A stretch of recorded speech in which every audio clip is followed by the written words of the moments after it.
in that fraternity so great. I've seen wall art across Barbados. If you talk to them, they never know, what the fellow was Bob, the artist Bob, they never knew Boothagen, they never know Bridge Clark, they never know some of the well-known fine art personalities in Barbados. But these people produce material that are very impactful and soothing to people when they move through the individual communities in Barbados. And we want to give a sense of importance to the beautification, right? Not only doing gardens, by playing up in the mole and planting plants, but I've seen, in recent times, I've seen a young man who took, what do you call it, mulch in different colors, and he actually designed gardens with a logo that reflects the Commonwealth logo, the CARICOM, the future, the Commonwealth and the CARICOM logos. And we've also seen him mirror aspects of the Barbados.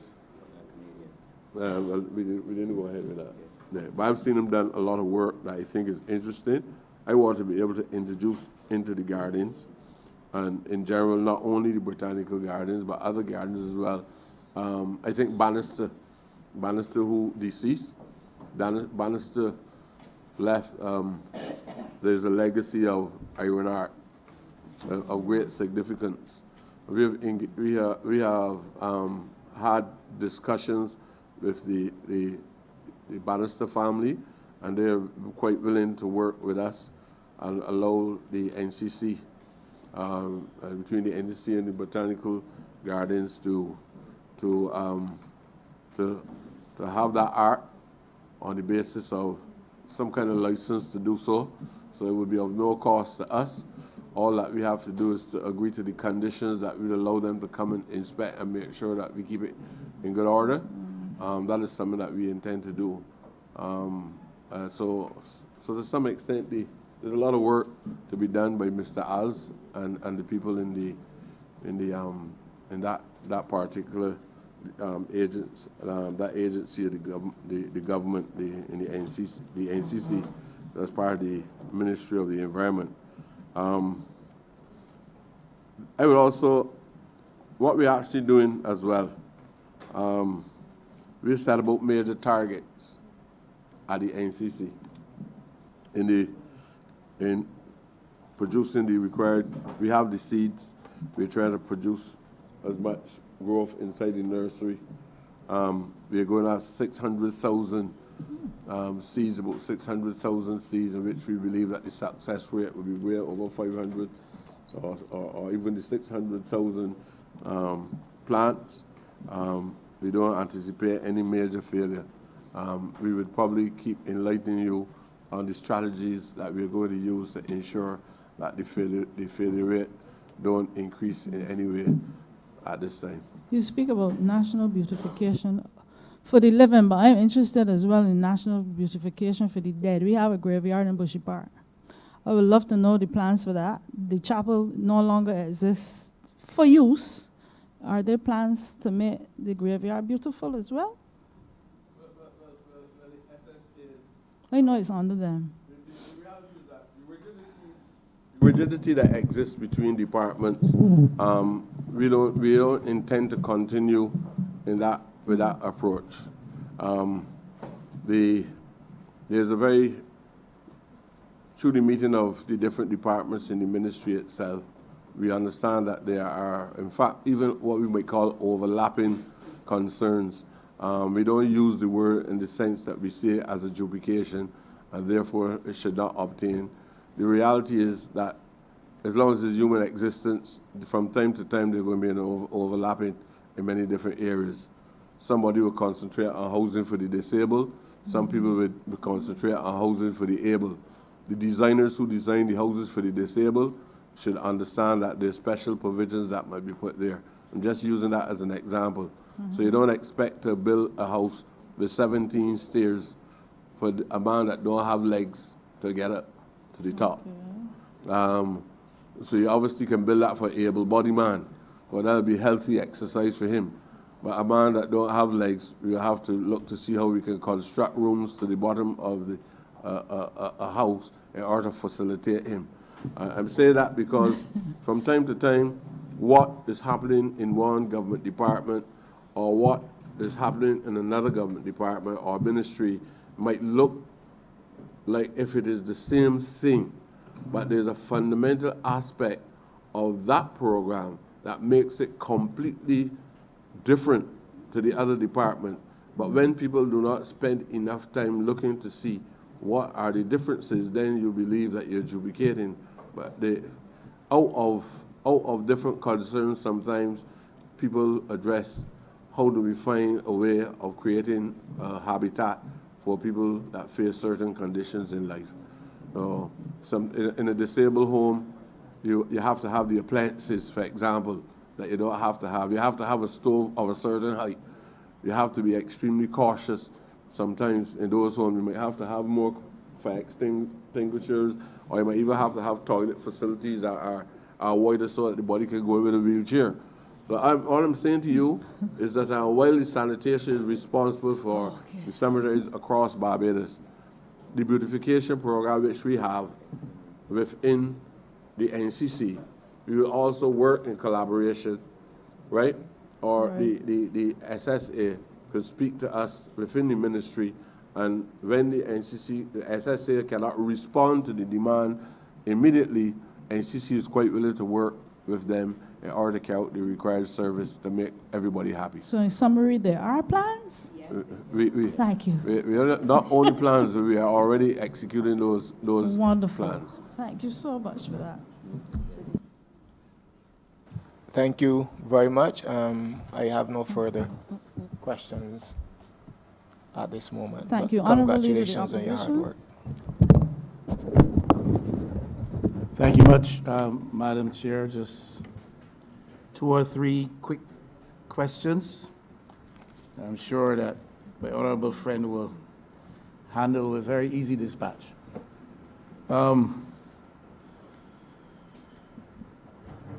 Some degree of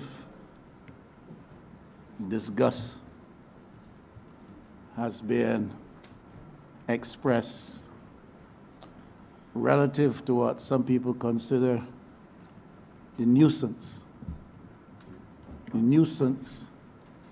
caused by fires emanating from recycling sites, operation sites in Barbados. I don't regard it as a nuisance, and I think those who are more immediately affected see it as a serious threat to health and well-being, physically, as well as to the health of the nation's economy in terms of the potential for negative impact. My question to you, Honorable Minister, and the team would be whether or not your ministry is satisfied that we have adequate legislation in place to deal with the operations of recycling sites and the threat, especially through fire and all that comes with that, emanating from these sites from time to time. We've had experience in the past, both distant and recent past. That's one question. The second one is this. I know Honorable Minister is one of the most conscious people in the Parliament of Barbados when it comes to the ugliness of class bias and facilitated privilege in Barbados to a select group or groups. And I did hear the minister himself speak with some degree of disgust himself with respect to contractual terms entered into is it SBRC? I think that's the acronym. And further made reference to the attempts to redress that. My question really is whether or not it is the minister's view that we have a class bias also existing in the solid waste management disposal sector in Barbados? Because I know he's pretty much sensitized to these things. Having spoken of the threats that emanate from recycling operations, I also would want to ask, to what extent is the government facilitating the development of recycling industries in Barbados, especially to the smaller players?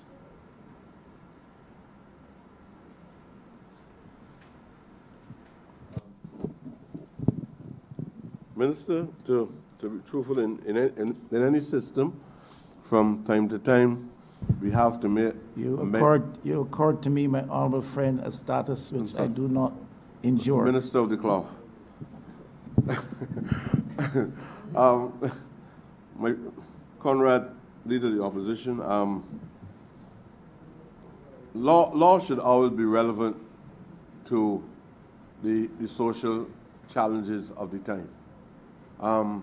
There are times when we apply outdated laws, and many times attorneys have been able to exploit the void in the outdated laws. When new issues emerge in relation to if we have the legal instruments to manage things, from time to time we go to Cabinet and ultimately to Parliament in order to make the necessary amendments to the laws. Or we even go with a new statutory instrument in order to address the issues that are at hand. In some cases, we draft legislation that will allow us to have the powers of putting a penalty, either a criminal penalty or some way of addressing the particular issue through some civil form of law. As we identify, and I believe when I started the discussions today, I made the point that at different stages in our lives, there are evolutionary and revolutionary changes that would occur, and new challenges that we never thought much about would come up, and therefore we have to make the adjustments to the required legislation so that we can deal with these problems in the way that we can. I would not tell you, I couldn't say it with any honesty that they're not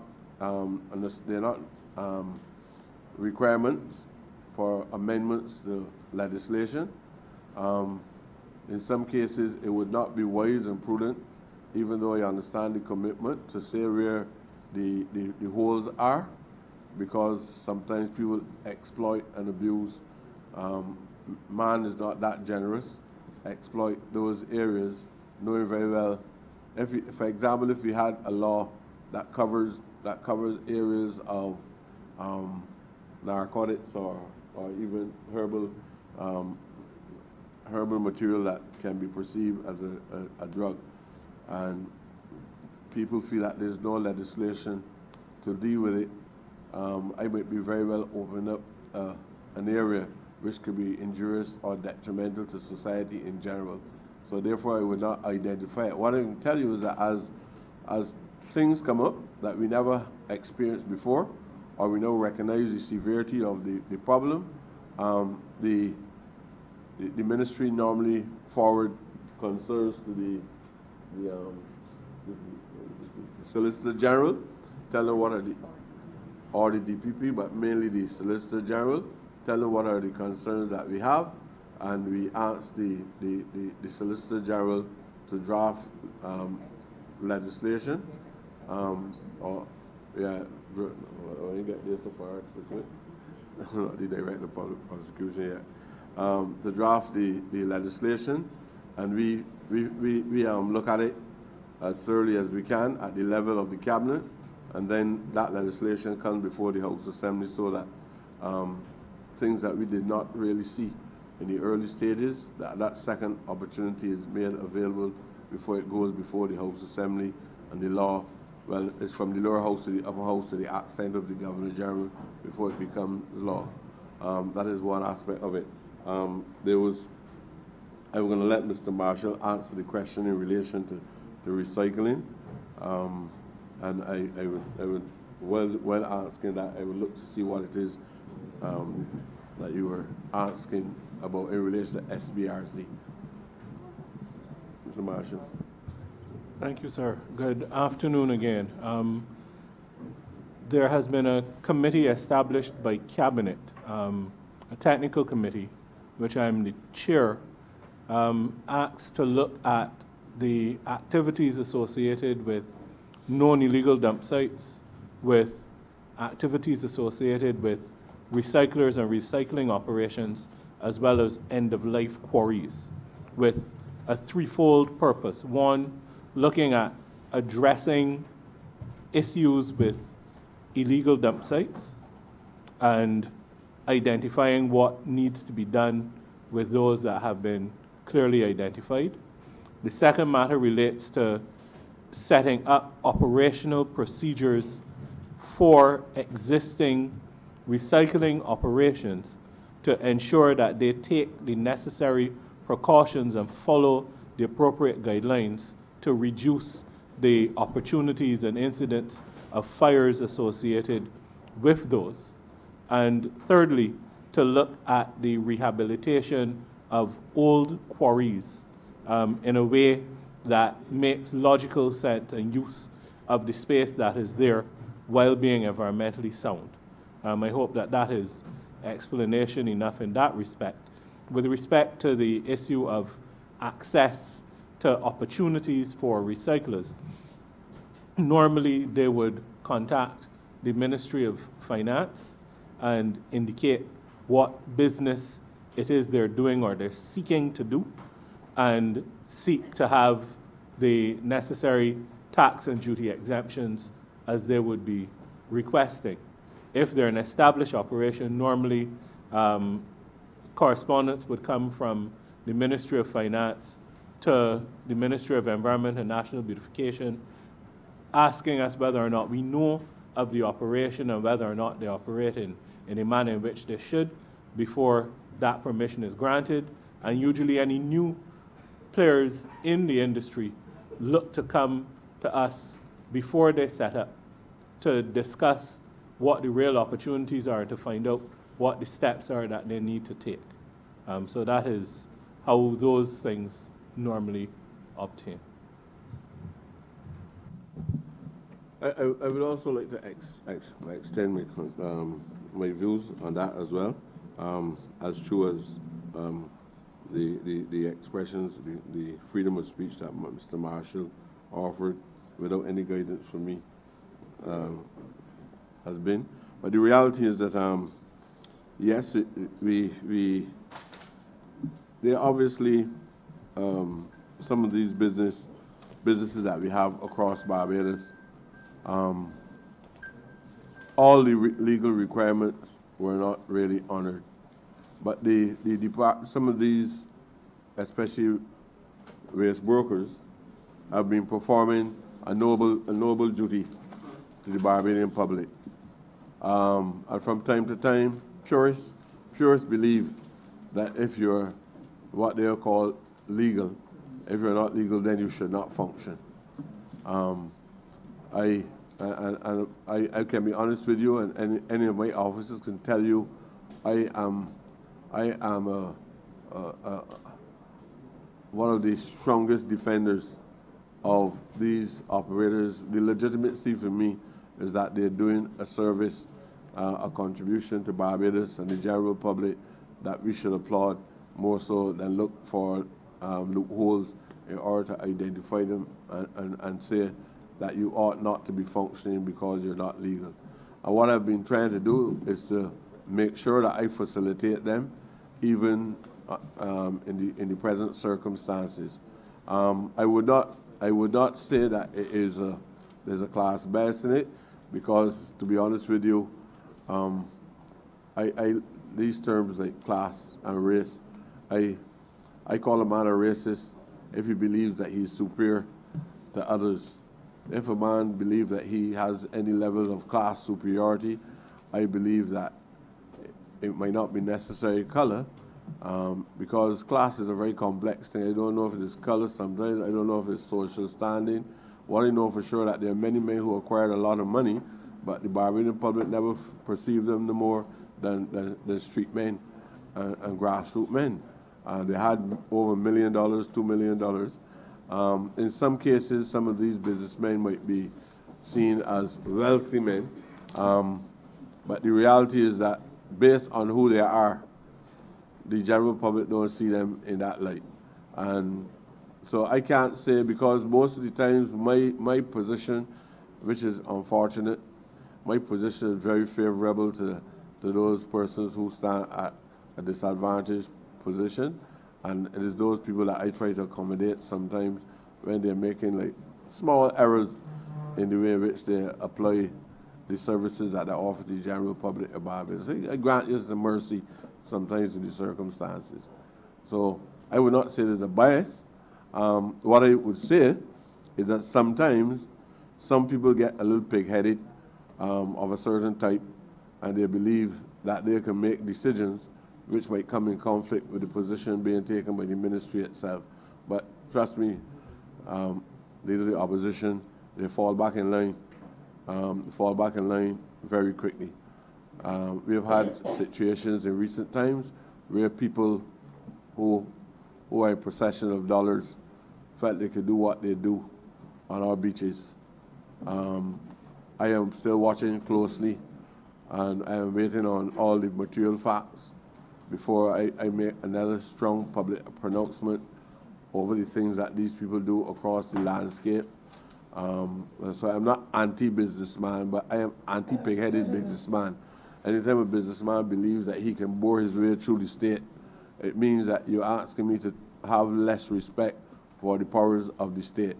The people who control the state are the people who the people of Barbados elected, and they have a responsibility not to abuse power, and I am not going to be supportive of anybody who thinks that they have money and therefore they can abuse power and belittle the management of the state itself. So rest assured, and you can always call on me. Don't mind the party lines, you can always call on me. And as long as I know it's a position that is just, I'm quite willing to be there for you. And at least if you feel that there's something that can be harmful to the development of Barbados, I'll rub shoulders with you on those issues. I thank you, Honourable Minister. I know you do not observe too rigidly those party lines, and I appreciate that. With reference, therefore, just for clarity, to the people who are doing private recycling or private waste hauling, there's no level of indebtedness to them on behalf of the state at the time. We don't owe them any money. And at the same time, we did reach a point where, having renegotiated the contract with SBRL, is it? We then owed them 20 million, SBRC. We then owed them $20 million, and are we still indebted to them? Is the chairman here? Let me ask Mr. Jones to respond to that.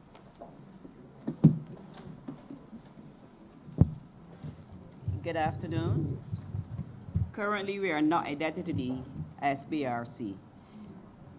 At the end of March 31st, 2018, the government of Barbados owed SBRC $34 million, which has now been cleared. And government entered into a contract of SBRC in the year 2009, a 20-year contract for the processing of waste. At that time, the monthly fee was $2.2 million. In 2019, we entered into negotiations with SBRC, and that has been reduced to $1.0 million monthly. Revisit the contract. Yes, we had a contract addendum, and the price has been reduced. Currently, we are not indebted to anybody. With respect to the BIRT program, we are required to settle our debts monthly, so we have no arrears to anyone. Let me. SBRC and we don't owe any of the smaller What? private waste haulers. The position is that the SOEs are not allowed to carry any arrears. So all bills for January has to be settled by the end of February. February has to be settled by the end of March. So we would have just settled January's bills. February's bills are now to be settled. And the opposition also like to tell you, at the 10-year period, the provision in the first contract is that at the 10-year period, it was subject to review, and which we did, and which there was a memorandum A memorandum of understanding was signed with them, and there was nothing contentious about the discussions which we had. I really want to thank them for that. But I said to myself, but when I see the renegotiations and everything, and I see that we were able to reduce that from $2.2 million a month to below $1 million a month, every day, I don't know what will cause a government to engage in a contract where a business could still function by receiving less than half the amount it charged before, still function and still enjoys a profit and still continue with a very happy relationship with the SSA and with the government of Barbados. There's something about that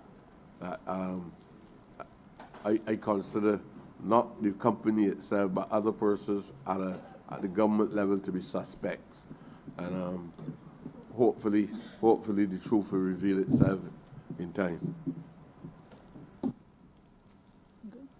Honorable member for St. James Central. Thank you, ma'am. Ma'am, I am mindful that my colleague, the member for St. Lucie, and also the honorable leader of the opposition have visited this matter of the landfill, albeit from a very general perspective. They will forgive me, ma'am, because in the case of those people in St. James Central, and certainly in the case of he who must represent their interests in this place, it is not a general matter or a matter for general concern, but it is a matter of specific and palpable pain. Now, the history, I think, has been well articulated. We have had challenges of fires, I think 5 fires in about 2 years. The matter of the management of the landfill is a glaring issue of concern for the residents, specifically in Arch Hall and Bennett's. Not only because of fires, but because of the scent of the landfill. I think people in Barbados do not understand what it is like to be at the centerpiece of the receiving end of the nation's waste, so that you wake up every morning to the scent of the nation's refuse. You go to bed every night with it wrinkling your nostrils. I hear that which the minister has said and that which his colleagues, his staff have said. But I too want to speak the language of the people who are enduring this matter. It is an interesting and hybrid challenge, because right next to Arch Hall Bennett's, and I'm going to tell the chamber the full story, is a place called Sandy Lane. And obviously I wear the cap for the time being of Minister of Tourism. The reality is that I must represent those people too. But you know, Madam Chair, they did not elect me, though albeit there are people in a district called Sandy Lane who would have elected me, but the hoteliers did not elect me. And I have to represent the rural proletariat in this matter. The lumpen class, who in my respectful view, are taken a little bit for granted in this matter. I hear the song of lamentation that tires on top of the old dump at Phase 1 have been a cause repeatedly for there to be outbursts of fire, bushfires that catch have also been a source of the fire. I appreciate that there's a policy now of tendering for a shredder to reduce the volume. I get that. But what is missing in all of this is an understanding that, or seemingly an understanding that there's a sense of urgency that attends to those folks who have to dwell in the immediate area. Even as the fires raged most recently, the spokespersons, who I commend, come out and they speak about what is happening to control the situation. But what is not communicated to the folks that I must represent is how long. How much longer are they reasonably expected to wait before the SSA can bring a solution to this? Even today, that which I heard by way of a response to one of the questions was that the shredder issue is not a final solution, but it buys time. And I must say that it gives me a little bit of cold comfort, because for my people, that is not the most adequate of answers. So my invitation to the minister and to his team is to speak to the folks who matter most in this matter. Speak to the folks who go to bed every night in the hope that they will not once again have to spend thousands of dollars that they don't have to treat the families' complaints about asthma, to treat to the health complaints that have arisen. And I must say, it is not an overstatement, it is not being melodramatic. There are folks in Arch Hall and Bennett's who, blood run from your nose during the course of the last fire. These are things that people are living with. And I think the legitimate concern that they have is a public health one, environmental one, which is saying, well, look, what is the state doing to intervene in a timely manner to bring this long-standing problem to an end? I am first to accept that it did not begin with this minister or with this administration. It has a long history. But part of our challenge, unfortunately, has been that we must correct some of the ills of the past that have long existed and caused tremendous pain. In this regard, I don't wish to speak for my neighbor in St. Thomas, but I know that across from us, there are others as well in neighboring communities in St. Thomas who go through the same thing. And we do need to have, look, Madam Chair, simply put, faith is the substance of things hoped for and the evidence of things not seen. I think the book of Hebrews teaches us that. We are asking these folks in Arch Hall and Bennett's and surrounding districts to live by faith and walk by faith. In matters of this type, ma'am, I think that they want to walk by sight more so than by faith. And that is the question I have for the minister. How long, Mr. Minister, is it reasonably expected that it will take for there to be a final solution to this problem? Minister, I don't have absolute power in the government to which I belong. If I had absolute power, I will respond to your concerns immediately. So we both belong to a body of persons that the people elected to represent their interests. And we have a number of forums where we advance the policies of the government. We also prioritize what we believe we ought to do. And as far as I know, with the exception of the Prime Minister, who is primus inter pares, all of us, we have equal authority to express our concerns at the highest levels of cabinet, in the highest levels of parliament, as we do today. And what I will do, along with you, as a colleague, is join collectively and ask the other brethren and sisters within the cabinet to try to express and share a common position with you on why we believe that this government ought to make it a priority to find resolve to the problem that you have highlighted. As you indicated, prior to 2018, we were not responsible. We were if you want to say we've been responsible for the last 2 years, but we both you and I, are in the same position to be able to do the work for the people of Barbados, do the work for the people who elected us. And as you indicated, not the hotel owners, but the people from the lumpen proletariat, to which I'm sure that both of us can empathize with. And that even makes us not only being factual in our requests, but makes us equally as passionate, not compassionate necessarily, but as passionate about these feelings. I might be passionate, but I will be passionate, but certainly not theatrical. I would like to believe that both of us will be passionate and compassionate in the circumstances. I give you the assurance that this minister will give you full support in trying to advance this matter before the cabinet itself. I hope that it can be prioritized in order to address the concerns of the people of Arch Hall and the peoples of Bennett, even if you're not addressing the concerns of the management of the Sandy Lane Hotel. So that's the best that I can give. I don't think that my officers in a position to speak on prioritizing the policies of the government. So therefore, it falls right back at the very government to which you belong.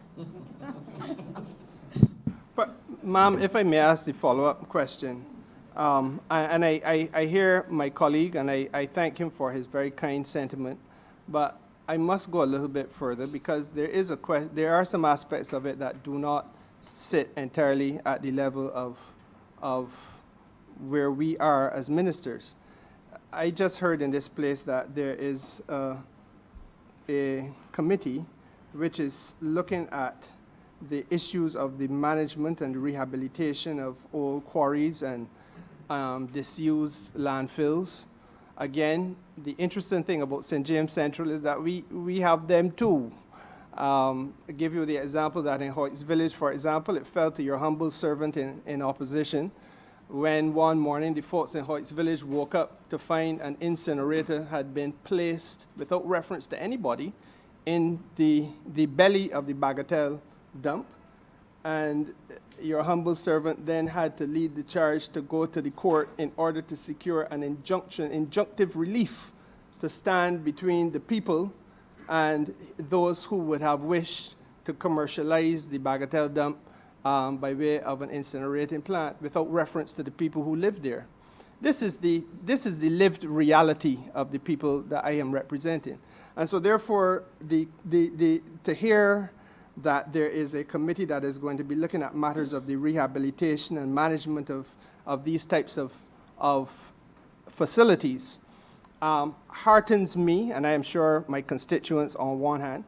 But equally, again, the question is that I am crying out now for a little bit more specificity. Where are we in the process? Again, how much longer is it realistically anticipated that there will be able to be a recommendation made on a way forward? And I'm not saying it to be difficult. I'm saying it because there is really no other way of making the case that people who are living with this on a day-by-day basis have a different understanding to it than I think anybody else in Barbados would. You know, in Bagatelle, for many years, they know what it is to wake up at night at 2 and 3 in the morning because it's a metal dump. And youngsters are going in the dump in the dead of night in order to procure the metals because it allows them to get under cover of darkness those types of materials which allow them to make their own weapons of destruction. Not policed, unsupervised. Those are the things that the folks live with. So that, again, I cannot in any way, shape, or form lay blame at the feet of you, Minister, or of your team. But I must say that when once we are given the ray of hope by way of a declaration from Mr. Marshall that there is a committee, then we want to hear a little bit more about how the committee is progressing and what it is looking at. And I think I'm seeking through that same voice a level of public edification as to what the process being contemplated is. But Minister, in no way I consider putting the matter before me one that is not of some level of sincerity. But I believe that you and I And I must say this to you, I believe that one of the voices that we express, especially when we are in the comfortable position of 29 now to 1, sometimes there's a thirst, there's an inner concern for solid, critical analysis of the realities that individual MPs have to face. And sometimes these issues might affect one ministry or the other, and sometimes ministers believe that you ought not to have mentioned it here. I am not of that kind, and trust me, I will answer you the way how I can best answer it in the most polite way. But I believe that we must challenge each other to do better. We must challenge each other to respond to important public concerns as the one that you mentioned. It is going to take this discussion even a little further, and probably it may help us to expedite the response that you really need. And probably if you never raised the issue here, you would not be able to get the kind of response that you really. I can understand how you feel. I know how it is. I visited the you call it Arch Hall. I went there with one of the officers from the Ministry of Health during the last fire on the landfill, and some of the residents were very militant, and I asked the officer to get me out of here quick. I give him the assurance that I will do all that I can, but I didn't have the skills of the fire chief, the skills of the officers from the sanitation department or the private persons who help on the landfill. And so apart from the fire, I'm cognizant that there are emissions coming off the landfill that can be harmful, not only in terms of odor, but the gas that comes from the landfill and whatever other toxic materials that may affect the respiratory systems of people below. It is an issue that we have to apply ourselves urgently to addressing. And I would just like to say that I don't know if the Officer Marshall wants to give greater clarity than he can to the whole thing. Thank you, Minister. We are seeking to have those guidelines put in place. We've set ourselves as a committee the goal of having those guidelines for the operation of the waste recyclers and waste brokers by the end of April. But the issue of disused quarries is a more detailed one, and there's been a working group in the committee set up to look at the different types of quarries and the potential uses and how that governance is to take place.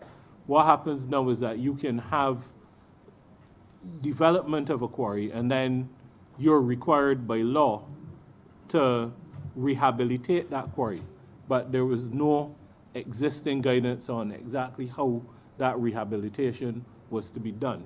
And so we're trying to work on that now, but that is one that is affected by the type of quarry that you're talking about, the sort of operation that you've dealt with, the depth of that quarry, as well as the location and the surrounding land uses. So I don't want to say that we're going to be complete in another 4 or 6 weeks when it is a much larger and wider issue that I believe that everybody would appreciate that we're trying to deal with. I just want to assure the Minister that we have great concerns about the challenges in the entire St. James constituency, to which there's more than one representative. The ministry only recently responded to some of the concerns of the residents at Sunset Crest. And we put in place a number of culverts in order to open up the drainage systems so we can reduce the flooding in the St. James area. But the reality is it does not stop there. While we do that, we are cognizant that the surface water is now running off faster into the ocean. And the officer been discussing with me and engineers and other persons in environment and other ministries the importance now of putting check dams at certain strategic points across the West Coast. Now, the very water now that we allow to escape the terrestrial space, we now have to turn and put in a mechanism in order to trap that water further inland. So sometimes we try to move forward. We try to address one issue on the landfill. So we now move into the recycling process. The other issue would be we'll keep exploring opportunities, alternative locations, alternative scientific methods that we can apply, even forms of transportation, because in some cases, some of the order that you pick up on the West Coast, sometimes don't necessarily come from the landfill, but because of the transporting of the different types of waste along the coastal area, sometimes even the, what do you call that? That leachate that comes from the trucks and so on, that fluid goes into the street, and for a considerable time you can pick up some very offensive odor coming from those vehicles every day. And that is why the officers get paid for working 24 hours a day. Every day they have to be looking at alternatives and new ways of trying to address some of these concerns. But I am cognizant not only of the residents, but the importance of the West Coast of Barbados to the general economy of Barbados. And I'm going to do everything, Minister, to see if, and I genuinely say it, the two of us must work together, at least to sensitize and to get the response from other members, and then they will have to try to get the response from the financial agencies that will help us to address some of these concerns. So rest assured, I'm not ignoring your concern. Ma'am, before I go to my third question, I just want to signal to my colleague that the manager of the landfill, who is not within his immediate line of vision, had signaled an interest in speaking. Obviously, I cannot invite her to the microphone, but I just want to draw that to the minister's attention.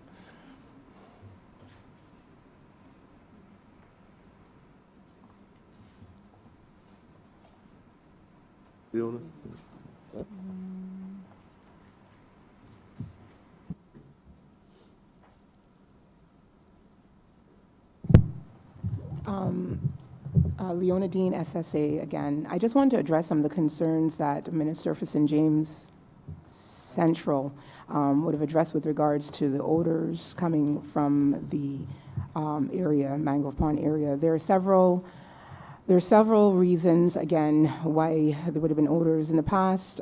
Between the period of 2008, well, I would say about 2010 or so, to 2018, the landfill did not have any equipment. The equipment necessary is a dozer and a compactor. I would have mentioned, I think, in previous occasions that compaction is necessary to cut down on odor. Compaction consolidates the waste and prevents the infiltration of oxygen, which will cause smells to emanate. Without compaction over a number of years, we made a number of pleas to have a compactor, but we never had, for a long period, we did not have a compactor. There was one that was working, it was down, and it was not repaired for reasons unknown to me. But nevertheless, we continued renting, and the dozers we were renting were actually not what was required or not configured for landfill operations. There was also a period where we were not getting cover material because construction, the generation of cover material is largely dependent on the activities in the construction sector, and the industry was in significant decline, and so therefore the access to cover material, towards 2015, 2016, particularly with the introduction of the tipping fee, was spotty at best. So with the lack of equipment at that time and the lack of access to cover material, what we employed was a method of spraying the landfill with odor control, which we had to rent an agricultural tractor in order to do that. More recently, we have acquired an agricultural tractor of our own. We have odor control. We have the equipment. We have the cover material. We have embarked on a program with BAMC where we acquire ash from Port Vale. The ash is carbon-based, There's another, as I said, there's a number of issues that cause odor. One of the other issues is the generation of offal.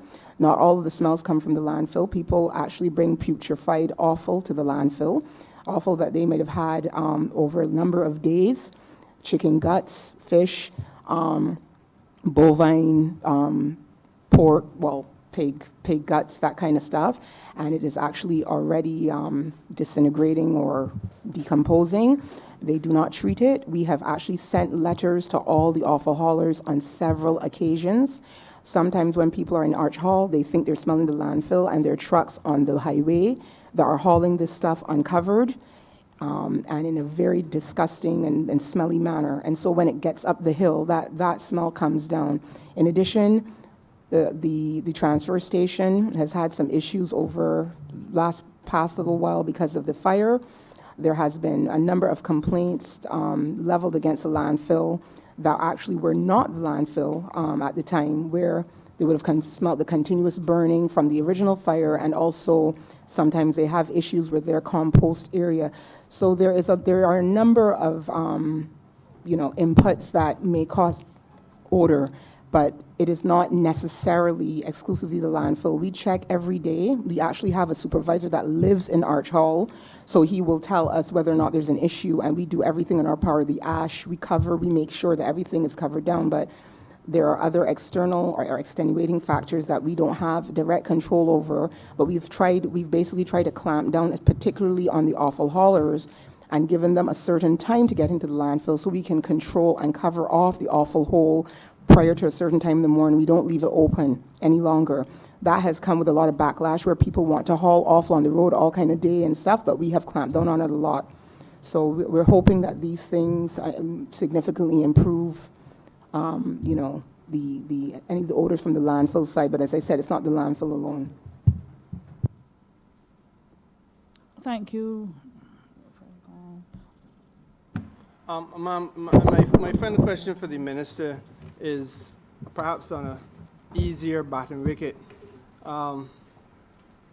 We have made the point, Minister, that Barbados obviously has fantastic beaches, and in our manifesto we had committed to the development of niche markets in tourism and new opportunities for Barbadians to compete and attract international and regional involvement in a variety of beach-related sports. Right now on the island, there are some folks here who are preparing or training for the Pan American Games. It was drawn to my attention yesterday afternoon that the beach at Accra, where they were at the time, did not have the beach facilities open after 5 p.m. And that, truth to tell, is a fairly common occurrence in several beaches around the island. From a position of where I sit in the Ministry of Tourism, where we are trying to create new events and attractions in a way that is, and form a synergy with the minister responsible for culture and sports, in order to create space for recreational and sporting facilities on the beaches and to create an interest in that. And the truth of the matter is, it is something that has started to get a measure of success and traction. We've had beach wrestling in Barbados, for example, in the constituency of Christchurch East, and that went very well. But what we need to hear from your side, Minister, is a little bit of an explanation as to where your ministry sees the management of the beaches and the management of the facilities being able to be re-envisioned in such a way as to be complementary to the efforts that are being made to make sure that the beaches in Barbados can, even after 5 o'clock, be places which are conducive to sporting activities and people training for sporting activities, as opposed to the way in which they are now managed. Thanks, Minister.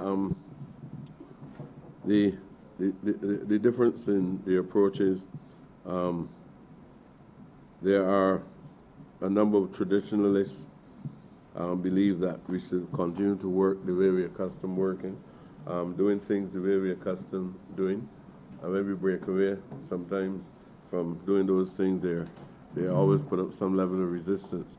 But what I can assure you is that it is our position that we recognize the importance of having the washrooms open late on evenings, and we have already probably we're taking a gradualist approach to resolving those problems.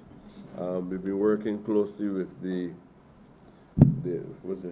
in Hastings, the restaurant owners were complaining, saying that at the head time when they want to, not the restaurants, the kiosks and the vendors on the beaches were saying that the head time when they're facing competition from some of the other bigger commercial enterprises in the area is the very time that they don't have proper washroom facilities, and therefore people are a bit reluctant to go there because sometimes when people want to liberate themselves from the forces of nature, they have to go underneath the tree or even go to the back of the same restaurant and liberate themselves in that kind of environment. Now what Mr. Alves has decided is, well, defecate sometimes too. What Mr. Alves has done is, Mr. Alves has given, right, we have given, and I gave the permission for that. I spoke to the chair as well, and we allow a responsible person. We can't give the keys to everybody. The workers, we can't employ workers for 24 hours a day, but we give the keys to a responsible businessman in that area. He's responsible for the washroom facilities, and he's also expected, if he wants to keep the keys, he's expected on mornings to return those facilities in good, acceptable order to the NCC workers when they come there. So we have done it already at Hastings. We're now having discussions. I think you have done that as well. This Worthings, close to Shefet. There were persons out there who, on occasions, will call and say, "This is what is happening." I've had some guests here, some tourists, and that the tourists were, when they asked for the washroom facilities and discovered that there were none, they leave the business place. So, as long as we didn't make it in a public announcement, but we've been, as we find the reliable persons that we can vest the authority in their hands to open and close the toilet facilities, that is the best that we can do at present. So, Minister, I'm quite willing to respond to any concerns, and the department is quite willing to respond to those concerns. Just give us the name, recommend the person, and we will just talk to them, and they will be given the keys to take care of the facilities in the specific areas. Thank you. Honorable Member for Christchurch East. Madam Chair. Madam Chair. I would like to commend Minister Prescott and his team, the Honorable Member and his team, from the bottom of my heart. For 5 years in the Senate, I shadowed the Ministry of the Environment, and the tasks that the Honorable Member inherited and was faced with, I don't think anybody envied him when he was assigned the portfolio of Minister of Environment. It was a difficult task. We know the difficulties that he came in facing. We met, in addition to those difficulties, resource difficulties that made it difficult to solve in one go the challenges facing the Sanitation Service Authority and his ministry in general. A massive part of our campaign going into the election was on the fact that Barbados was entirely overgrown. The garbage was not being collected, and Barbados was stink. We got to a point now where we can see the old Barbados coming back. The visual difference is easily apparent and exceedingly obvious. A blind man on a galloping horse facing backwards could see the difference in Barbados. The mounds of garbage are gone. Barbados, on the most part, is looking trim, and members of his ministry are out in full force all the time trying to keep Barbados a certain way. So I must commend him for that. He took some heat while we were trying to get things together to get the trucks and to put things in place. He took some heat. So equally, he must be commended for the obvious difference that his stewardship and leadership has made to the appearance and the smell of Barbados. For another entirely self-serving reason, I wish to commend him as well. I don't even know where my ministry ends and the Ministry of the Environment begins, because we work so closely with each other. We work closely with each other on the South Coast. We work with each other in relation to Graham Hall.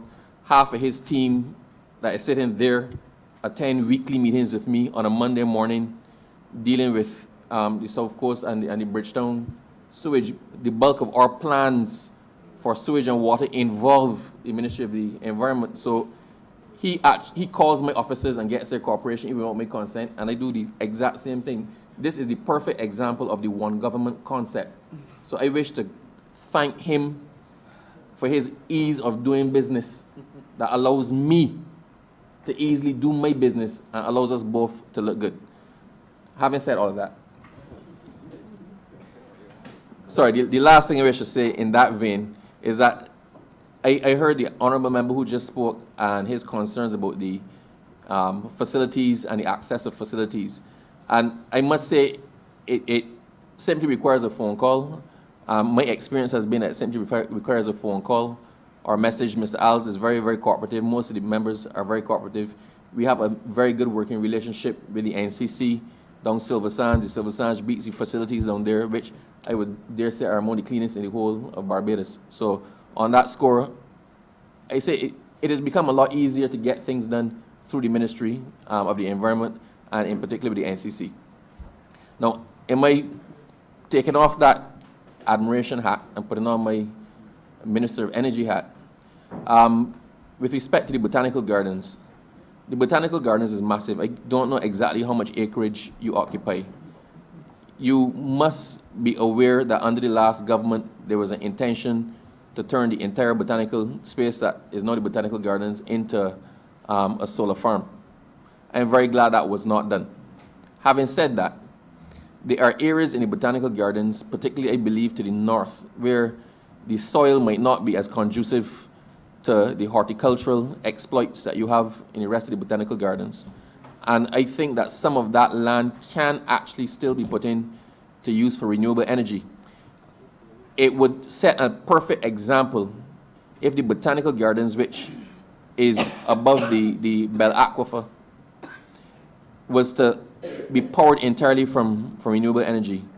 If your ministry could see towards allocating a couple acres that we can put down some solar panels or some other renewable clean energy installation that would power the entire Botanical Gardens and the NCC headquarters, and then allow the investor, I'm thinking now of the Barbados Water Authority, to get their return from the feed-in tariff.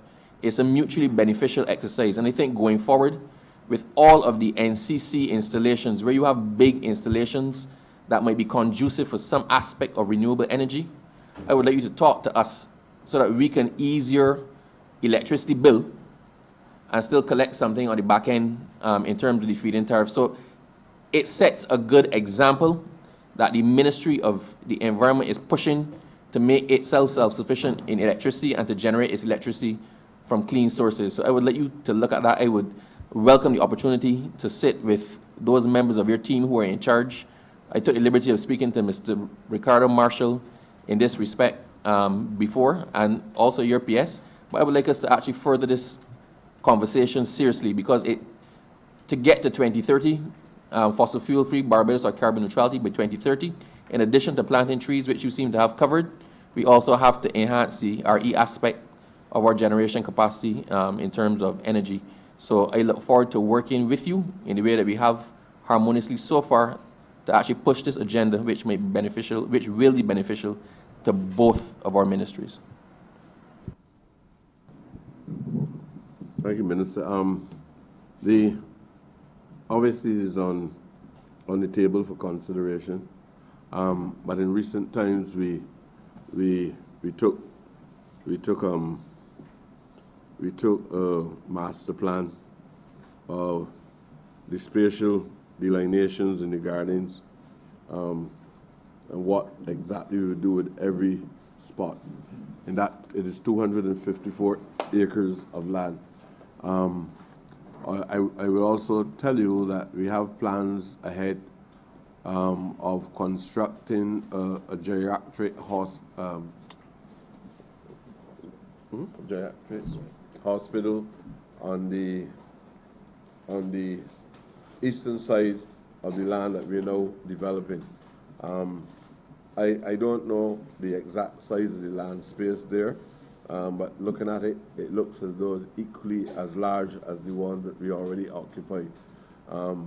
It probably would be very good if we can have that form of alternative energy to use in the gardens to supply the required electricity to the new geriatric hospital there. Probably that is news to some people as well. But certainly, it is a positive response from me, but I have to discuss the matter with other persons at the highest level of government. My officers will not be able to say yes to that either. And as long as they approve it, you at least have one person that will give you full support on having the kind of solar system functioning within the botanical gardens. But I wouldn't like you to have to put it on the parts of land that we already made all plans to go ahead and develop. I hope that, in fact, before we leave here this evening, while we dealt with a lot of different issues related to the Ministry of the Environment, I don't think this evening I should close without at least giving somebody the future plans, the progress that we intend to make within the next 6 months or so at the Botanical Gardens. So if there are no more questions in relation to that, I would like to ask you, Chair, to permit an officer to come forward and to speak on the development of the Botanical Gardens as we go forward. Just, before. Yeah, the person can come while I speak. I would just like, Minister, there's a synergy, there's an obvious synergy and relationship between the environment and energy, renewable energy and climate change. So in addition to the Botanical Gardens, which is just the obvious one because of the amount of land space that you have, I just would ask that going forward, every development plan that the Ministry of the Environment has for green spaces, that some attention is given and some consideration is given to the employment or the deployment of renewable energy to power those spaces. Let us use your ministry along with my ministry to actually set the example for the rest of Barbados. That's all I ask. The response is in the affirmative. Minister, we worked together without any challenge. Very early when you were experiencing the sewage on the streets, the sewage that run people off the main roads, Oistins, Worthings, all along there. Many times when the vehicles pass through Hastings, Worthings, and go as far as Oistins, they took that kind of matter all up to Oistins, Worthings, Hastings, up to Oistins, St. Lawrence Gap. You spell that offensive order all there. The Ministry of the Environment was there with you. We were there with you when you had the challenges at the storage plant, because when this government came into office, I don't even think we were fully aware, even during the election campaign, of the challenges that we were going to face. When we went to the city, we had one unit at the city plant that was not functioning at all, and the other one was malfunctioning. And a Sunday morning while we were eating my breakfast, you called and tell me come here now. After 3 years being in hospital, is the first time I was able to climb so high in order to look into one of those units. And where that unit had a tree that was very matured, although that this tree was there probably for nearly 10 years, and nobody paid any attention to it. We worked from then. We worked on the Graham Halls swamp. My officers still work in relation to Mr. Headley for the EPD every week or so. He is at the South Coast, or he's at the West Coast, testing the water to ensure that the water is not contaminated in any way. The ministry also keeps a closely monitor the Graham Hall Sanctuary. So we work together for 2 years and addressing things of that nature. And I don't see why we would not address something that is more futuristic. And hopefully we will never see that storage again. But I'm quite willing to work with you and to at least help you to achieve the objective that you set about to achieve. So thank you very much for leading the conversation in that direction. I would now like to ask Mr. Jones to speak on the botanical gardens, and I would also like to follow up that by asking Dr. Brathwaite also to say a few words as well on this issue. Once again, good evening. I thought I had said enough this morning, but clearly I have to speak again. And I just want to quickly say a few things with respect to achievements at the Botanical Gardens. We were able to complete the master plan, which went before the cabinet last Thursday, and it's my understanding that has been approved. And simultaneously, and sequentially, what we have done, we have created or developed the Waterford Boulevard. We are continuing our strategic land clearance strategies, in the sense that we're not just pushing bush, but we are actually identifying trees of historic and other significance. We are on the road of rehabilitating the road and path network that would not conflict with master plan. And of course, that speaks to health and wellness, because so many people now are occupying the gardens sometimes, and it's open space, so I can't do anything about it. There are too many people there on evenings now.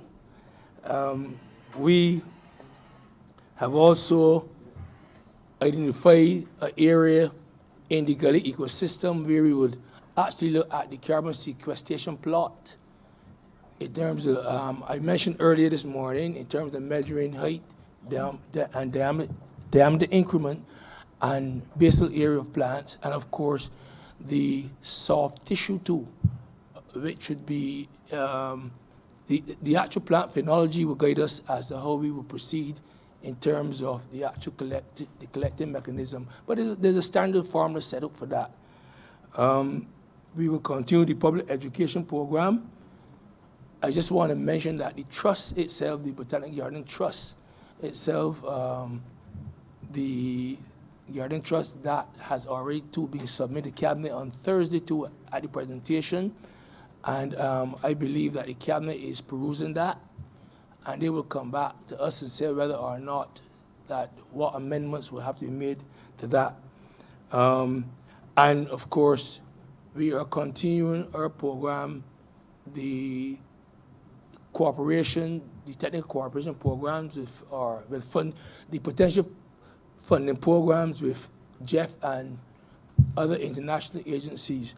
What I would also say at this point in time is that, saying the Cabinet has given the green light to continue or to pursue the amphitheater, we are now in the process of trying to make all possible arrangements to carry that process forward, which would include having the drawings done, the bill of quantities, and having the tender process in progress. Okay? And just to speak to what Minister Abrams was saying, I believe that all of us know, I mentioned to you earlier how carbon sequestration take place generally, because that's primary. I can't go into secondary thoughts now, because some things may need, I may confuse people and myself too. So what I would say is that the program that Minister Abrams outlined complements our program in the sense that you have to move the carbon from the atmosphere, and that's not the only greenhouse gas, because you have things like methane. Water vapor is also a very dangerous gas too, and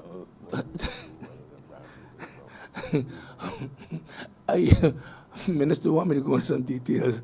But the point is here at this point in time, this juncture, we have to try to extract as much carbon as we can from the atmosphere, and if we can do it via trees, if we can have solar, these clean energy systems that Minister Abrams is speaking about, this would be important. But bear in mind too that it's not only atmospheric carbon that is causing this problem. Solid carbon is responsible for a lot of this, and this speaks now to how the Detroit reservoirs work. I mean, like how Mr. Jones, I love your speech, but you're going right over my head. So if we could condense it a little bit, that'd be nice. In normal terms. Well, let me surrender. Speak to me like a 2-year-old, in other words. Okay, we have to sequester both atmospheric carbon and solid carbon, which would of course build plant biomass, both. Okay, the below ground biomass is more than the above ground biomass. In other, roots are more. So they would consume and store more carbon. So the tree, I'm trying to help you to understand me. Anyway, we are trying to help the environmental process. Thank you. Great, that sounds good. Sorry with that.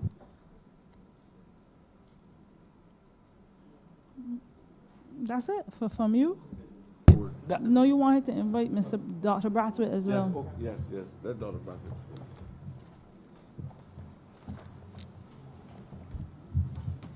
Good afternoon. Good afternoon, Madam President. Good afternoon, Minister. Good afternoon, all. I just wanted to mention that the Botanic Gardens is very rapidly becoming a site for international diplomacy. In recent times, we have had the President of Kenya, the Secretary General of the Commonwealth, the Minister of Agriculture of Suriname plant trees in the garden. And every event of this nature is underlined by the idea that the trees that they plant strengthens our collaboration with countries outside of Barbados. And as the trees grow, we believe, and we've indicated in our discussions, that we hope the relationship will grow. So the tree has become a symbol of strengthening diplomatic relations. And the idea is to have a place in the garden to expand these possibilities, and for visiting dignitaries to have a space in the garden to express their commitment and collaboration with us in this regard. We've also seen offers of seeds and plants from other countries since the garden has been established. We're currently discussing with 2 countries who offered to assist us in offering exotic plants that don't necessarily exist in Barbados and varieties of plants to us, and also the sharing of experiences in tree planting, what has been their experiences in this regard.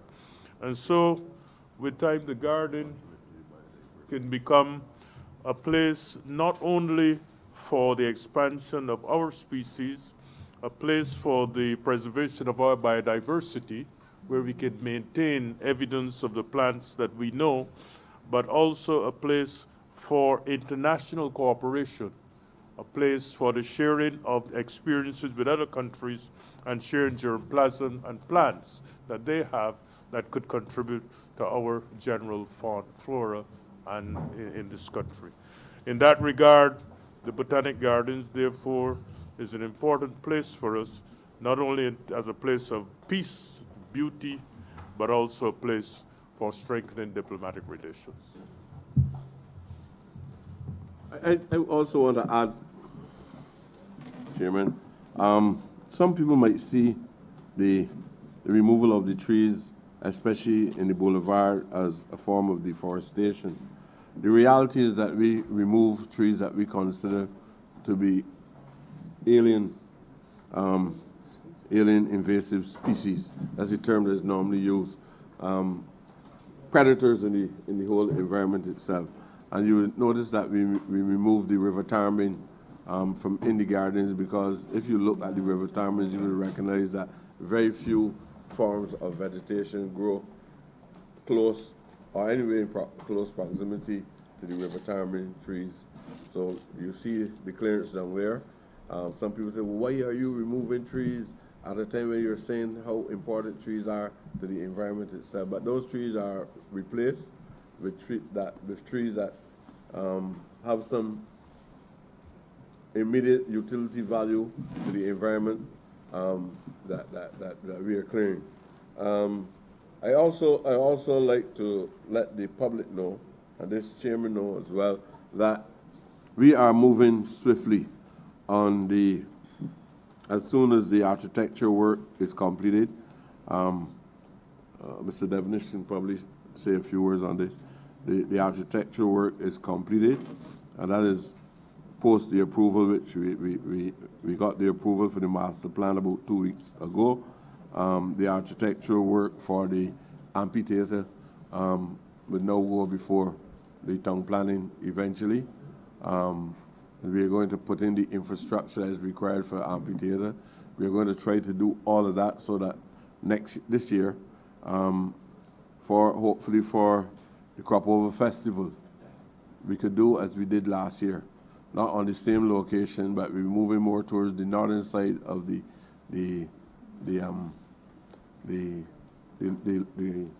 location in which we kept the event last year, and we obviously be increasing the capacity in that area.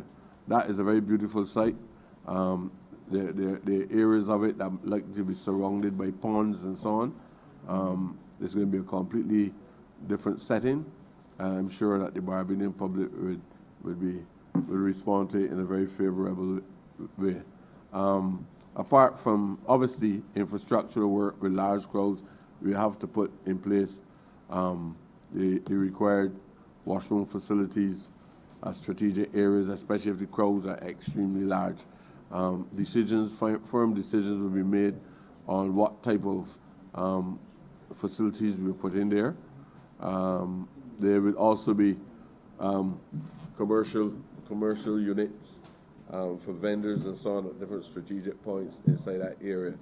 We are going to not only spend money in the development of the gardens, but what we are witnessing at present is a heavy response to the offer of the services that we have there at the gardens, the facilities.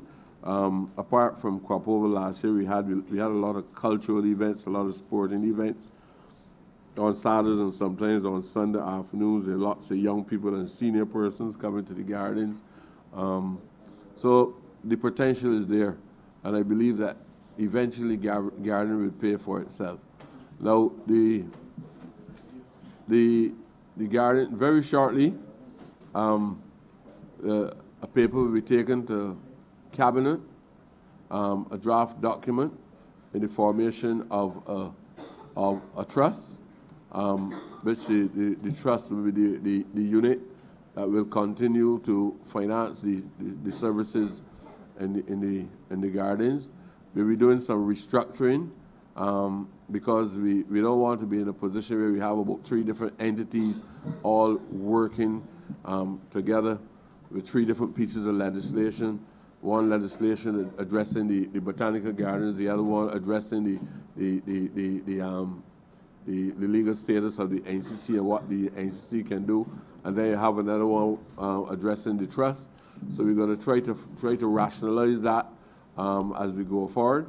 They will give me a major reform, not just between those 3 different units within the ministry, but a general overhaul of a general form of reformation within the entire ministry itself. So we're working. I think that the fortunately for us, whether it's obtrusive or unobtrusive, people can at least have the required information and see in some cases the required information to clearly indicate that the ministry is making progress and that this will be a major asset to the people of Barbados. They will witness that in the very near future. Thank you, Honourable Member. Honourable Member for St. Thomas. Thank you very much, Madam Chair. Good evening, ladies and gentlemen, Comrades and members of. I want to commend the Honourable Minister and his team and the Sanitation Authority for the bold steps of pursuing the purchase of trucks to help to ease the problem we have been faced with for a while in the collection of refuse. My biggest concern, and I am not sure if it has been raised before, but when it comes to the parish of St. Thomas, we are really given a very raw deal. Not so much with sanitation, because at that point in time, when we had the shortage of trucks to do the collection, we really could not blame anybody but the past administration that did not do anything to make the bad situation better. But I recognize that despite the serious efforts that the Sanitation Authority has been making to clean up the gullies, the water courses, the plantation, open lands, and so over the past few months, every time you go back next day or 2, garbage is put back there again. And therefore it creates quite some nuisances, especially the dead animals, the refrigerators, and other heavy, bulky materials that are just dropped along the road. And of course, just week before the last, there was a big load delivered by a truck. It could not be a car truck that put it out, right in the area of Canefield, close to where people live. And I want to find out if there's anywhere that the Sanitation Authority has given thought to putting up some cameras in those hotspot areas, because all along Vaucluse, Canefield, Content, all those areas are strewn with garbage every time, and it really is a terrible, terrible travesty. The other thing that has me most concerned is the road that leaves from the dump or the mangrove landfill, let me call it by the correct expression. If you're going in, I would call a southerly direction, coming from where they are depositing, to put you onto Box and then onto Highway to where just below the Bagatelle Great House, that is no longer a road because persons are just dumping inside of the road itself, and Sanitation Services Authority is trying to clean up and trying to burn, but then they're going right back and doing it again every day. And I'm wondering if a chain couldn't be put there in the evening. And to be able to stop people from doing it during late hours of the evening and in the early hours of the morning. And it says to me that some Barbadians just do not care whether they impact on anybody or not. And it is not ordinary folk or poor people who are doing it. It is those men and women, as women drive trucks too, who get funds to be able to deliver whatever the refuse is to the landfill, that they're making shortcuts all the time. And it is really having a serious impact on us when you see the television sets and the other forms of equipment that will go into the water course, and then whatever elements are in them, it filters into the system, and it will impact on everybody else's health. So I would like to know if there's any plan for the future for the Sanitation Services Authority to put in some cameras to be able to get the footage. And there are times where they know there's legislation in place Sometimes I see and I call to say what the number of the trucks are and so on and so forth, but there's no response to be able to have that person or that perpetrator brought to justice. So I would like to indicate that I'm extremely upset that St. Thomas seems to be the major dumping ground in Barbados for everybody else. And I really would like it stopped. I don't know what other plans we can put in place as a people to be able to say to individuals, you're taking your garbage and your dead animals from your own home, and you're polluting somebody else's environment as though you really don't care. At the end of the day, St. Thomas has so many places of interest where tourists and locals traverse the communities. And when they see that kind of image, they will want to know, well, what kind of well-educated people are we who boast of free education and a high level of literacy, and we're not thinking of the sad situation that we're leaving behind for others to have to experience. And I have two other questions, ma'am, that I would like to make a comment on. Thank you.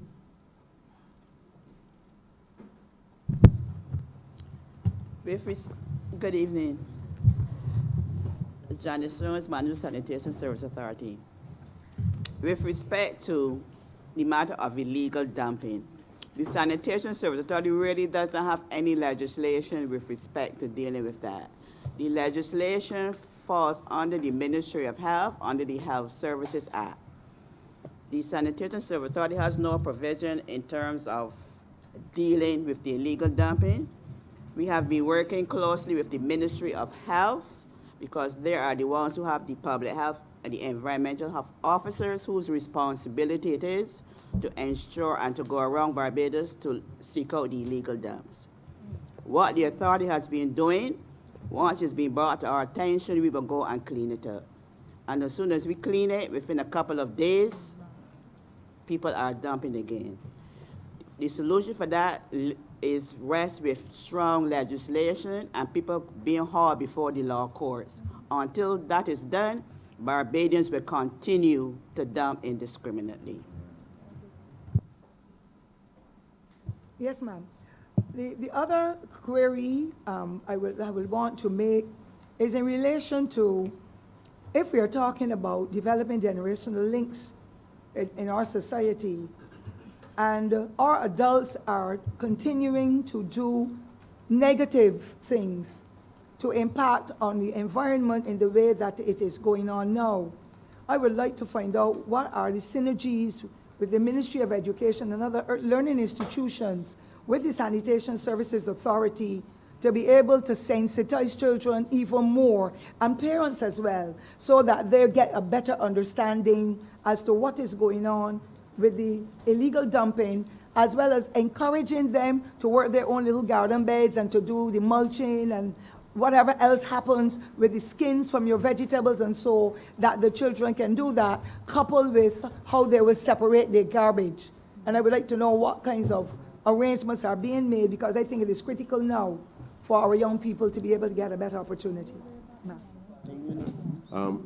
Minister, we've had shared the experience of going to a school in your constituency, which is a great example of the educational program.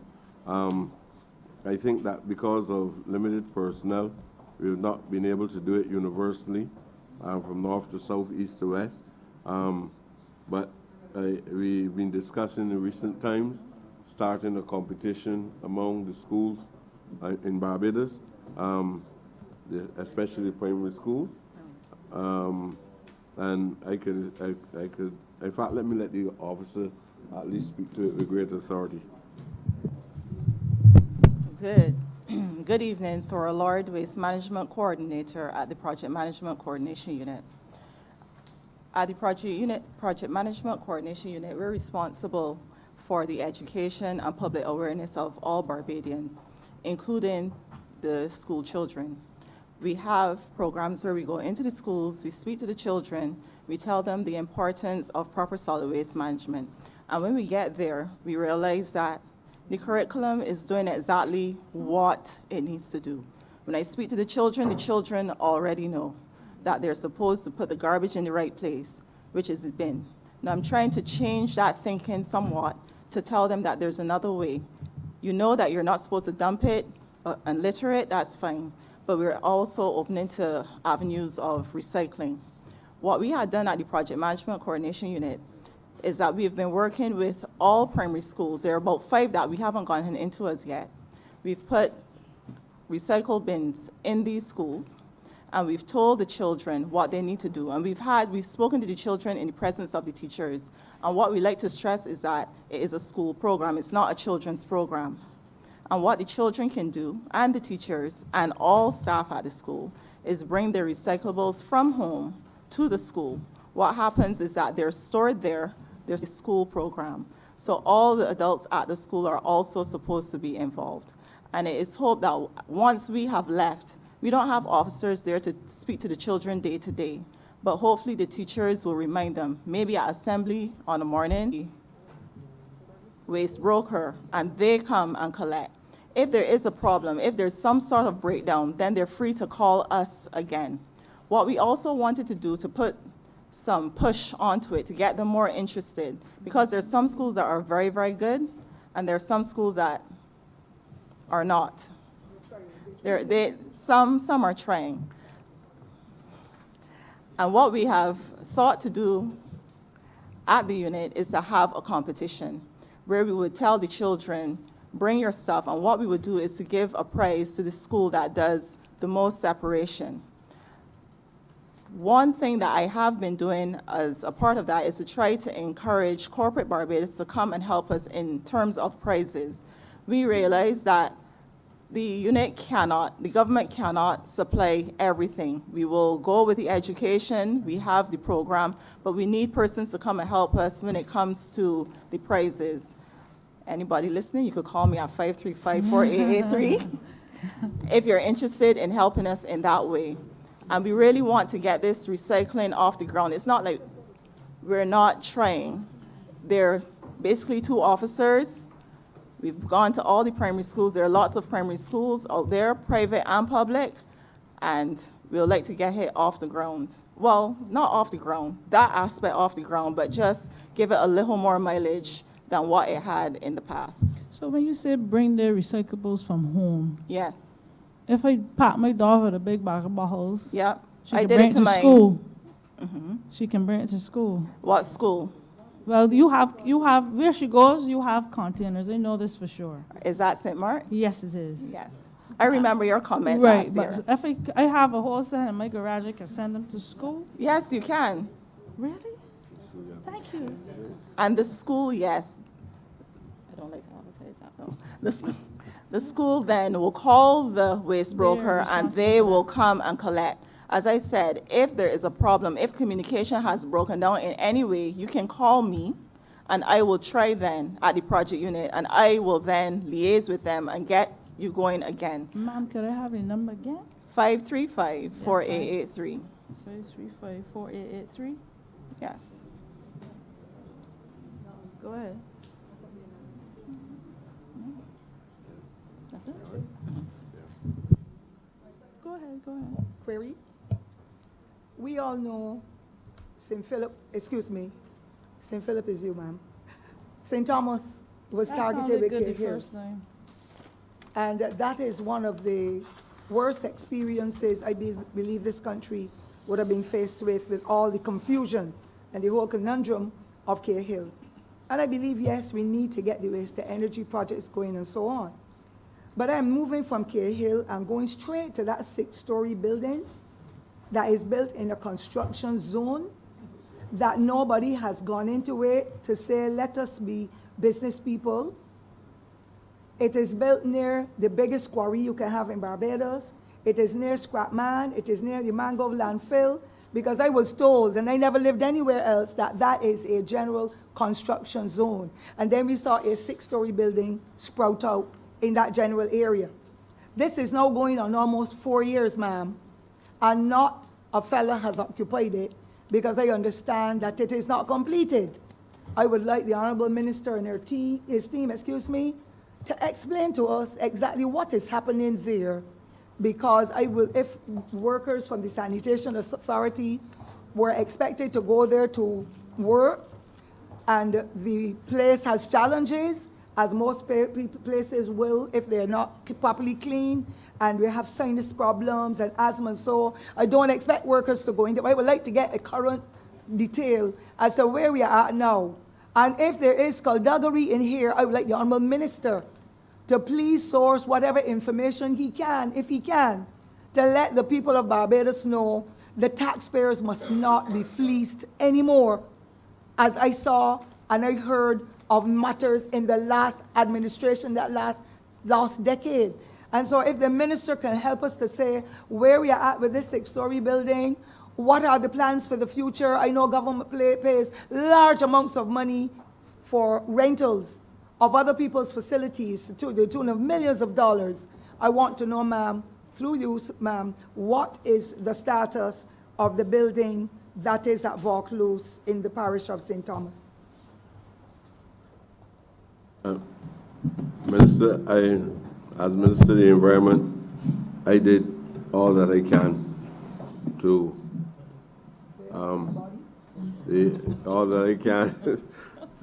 to make sure I have concrete evidence to move beyond accusations or even prima facie cases before the court. As I was trying to see if I can reach the level where I can at least bring it to the status of a felony.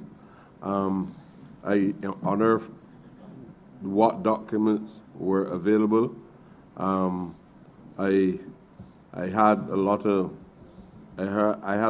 messages coming in my ears, and in many cases, nobody was prepared to put their hands to a pen and put a signature to the things that they said. So I wasn't in any position, but I have no doubt that there's reason for a suspect. I cannot tell you, and Ms. Jones is in a better position to tell you the cost of that building. When I first visited the building with the staff, it is supposed to be 4 floors with a ground floor. What we call the middle floor was incomplete with raw cement.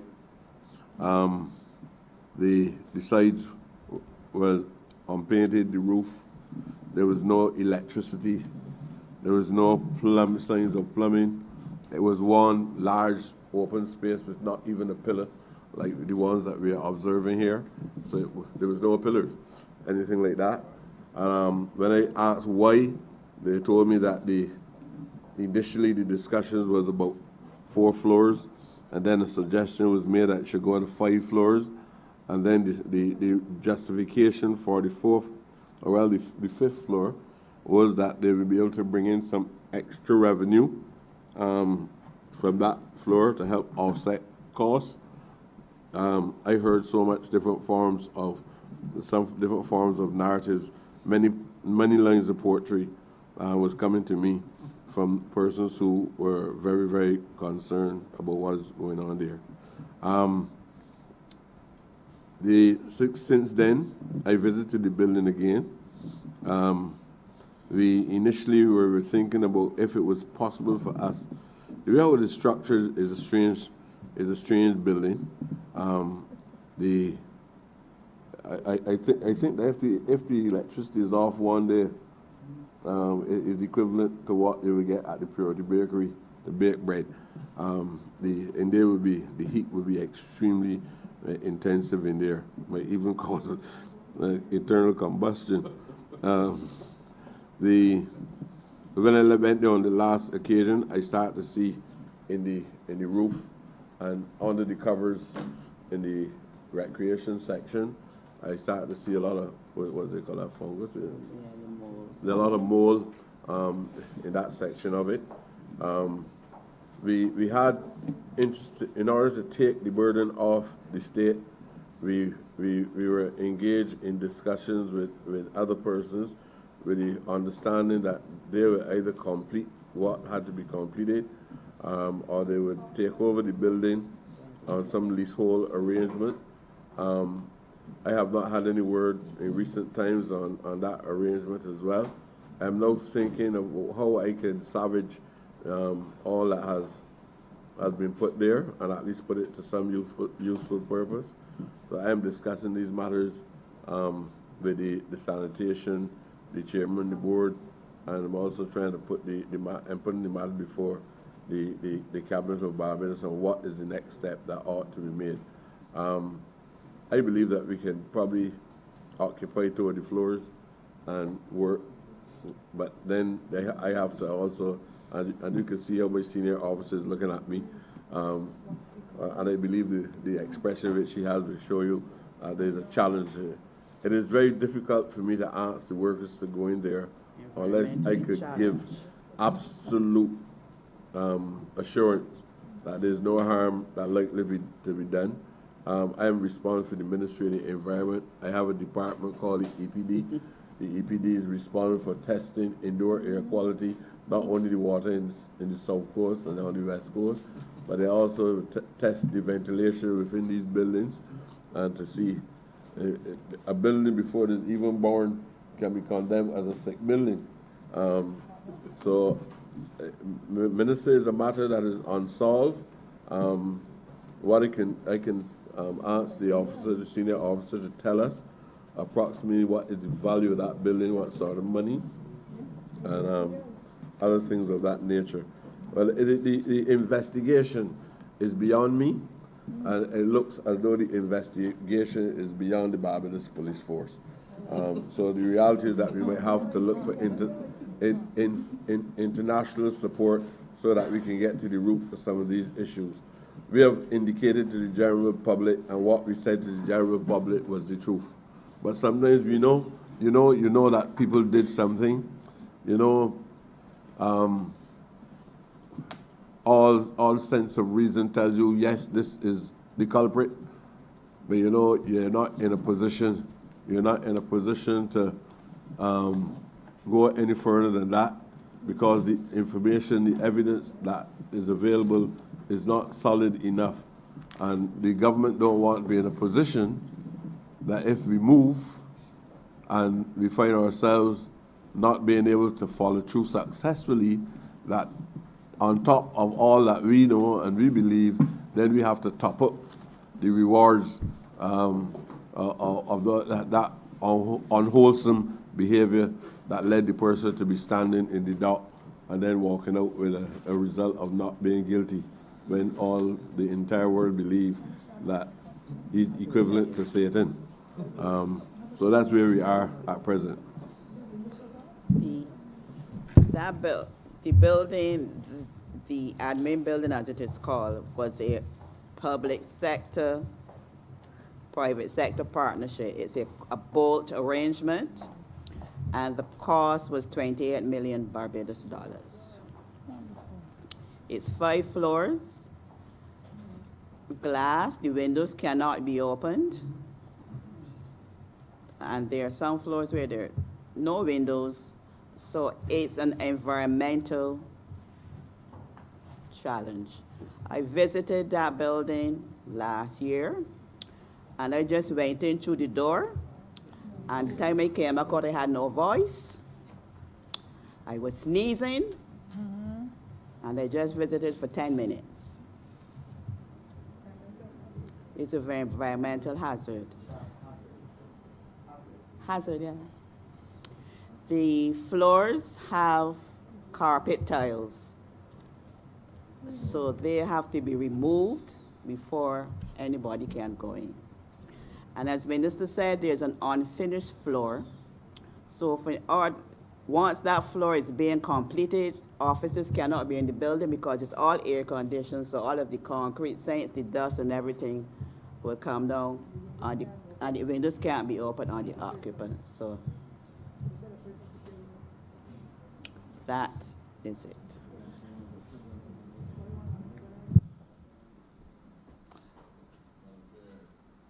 Honorable Member for St. Thomas, you're done? You finished? You have any more?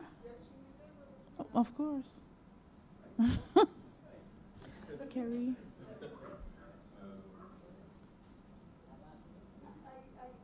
I am satisfied from the responses that have been given, and in the interest of not detaining these honorable members and these distinguished members of staff from the Sanitation Service Authority, I would rather not go any further because I had really succinctly prepared those three Great. in the interest of time and so on and so forth. Honorable perhaps another member, amendment, what? honorable member for St. James Central, are you interested in speaking You still? have it yourself. I beg your pardon, ma'am. No, that's line should have been done. Madam Chair, Sir. I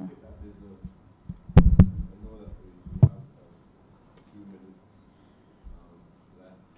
I know there are other ministries. I'm quite willing to allow the other ministries to start the process. But I think that is an important question that I have to respond to based on reports coming from.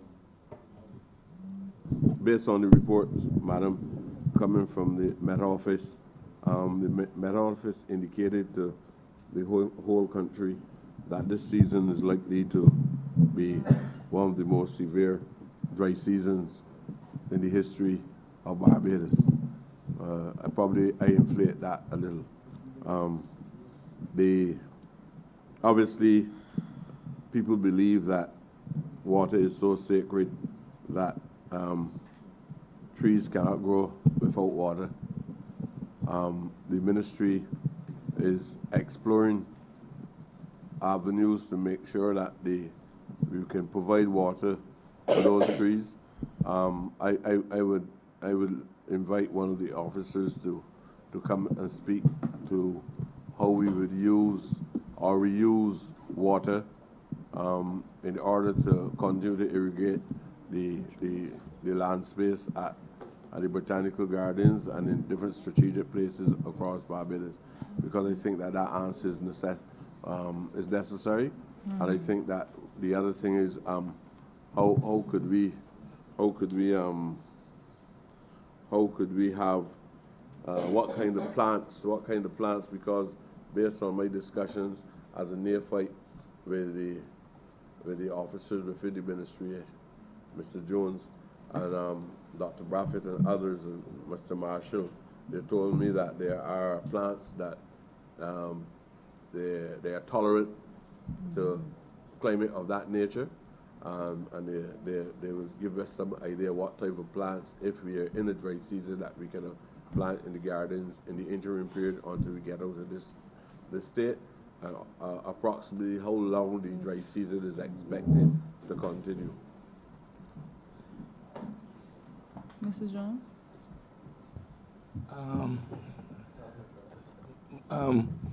Once again, I'm here, ma'am. And I'm going to be as simple as I can. But what we intend to do is to continue the planning program as mandated by the government. What we're going to be doing in this current dry spell is planting drought-tolerant plants, what are called xerophytes, and plants that can, as long as the root system ramifies, establish, and that would be defined or be characterized by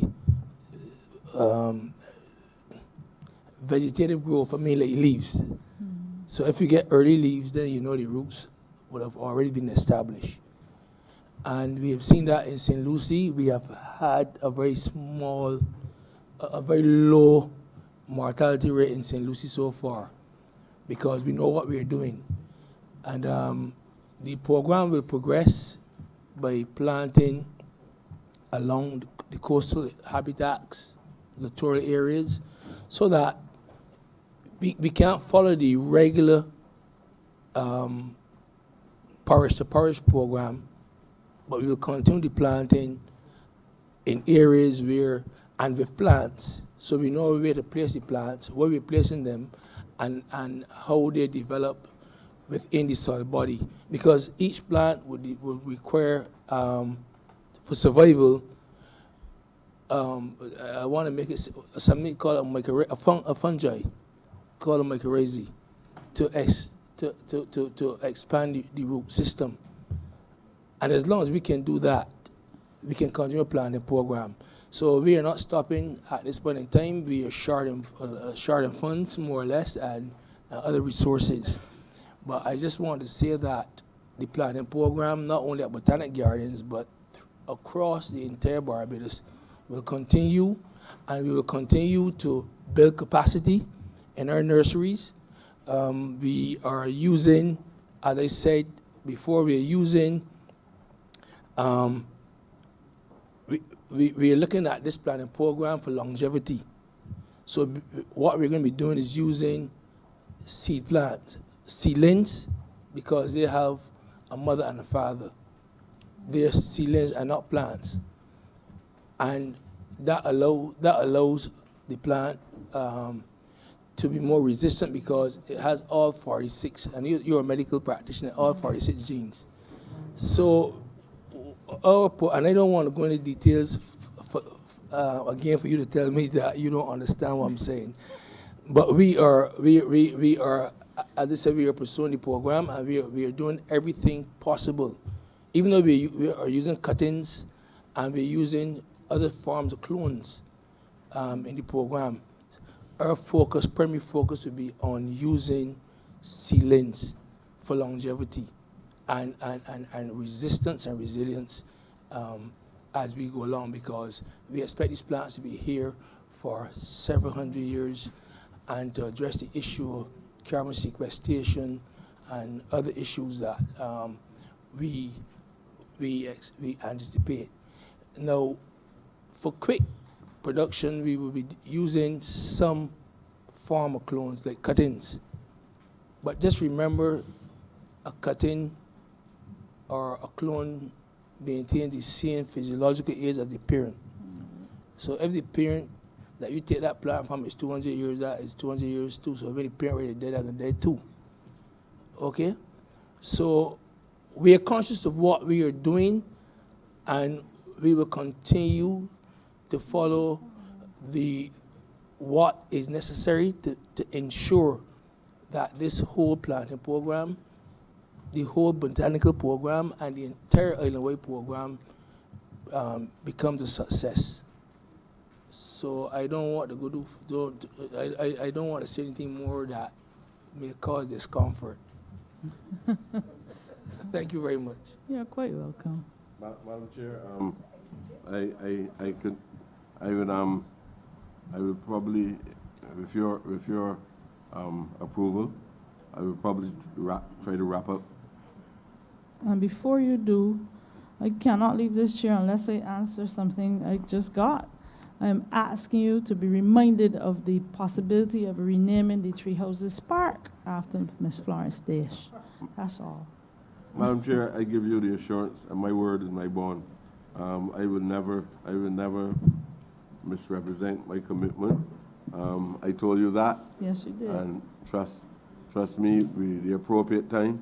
You know, timing is very important. That's I all right think too. we need to have some discussion on that, and give me the rich history of the personality that you want to put on the park, the name on the park. And I'm quite willing to cooperate in any way that I can to make sure you are well as comfortable as you look to the future. Thank you very much. You may give your wrap-up.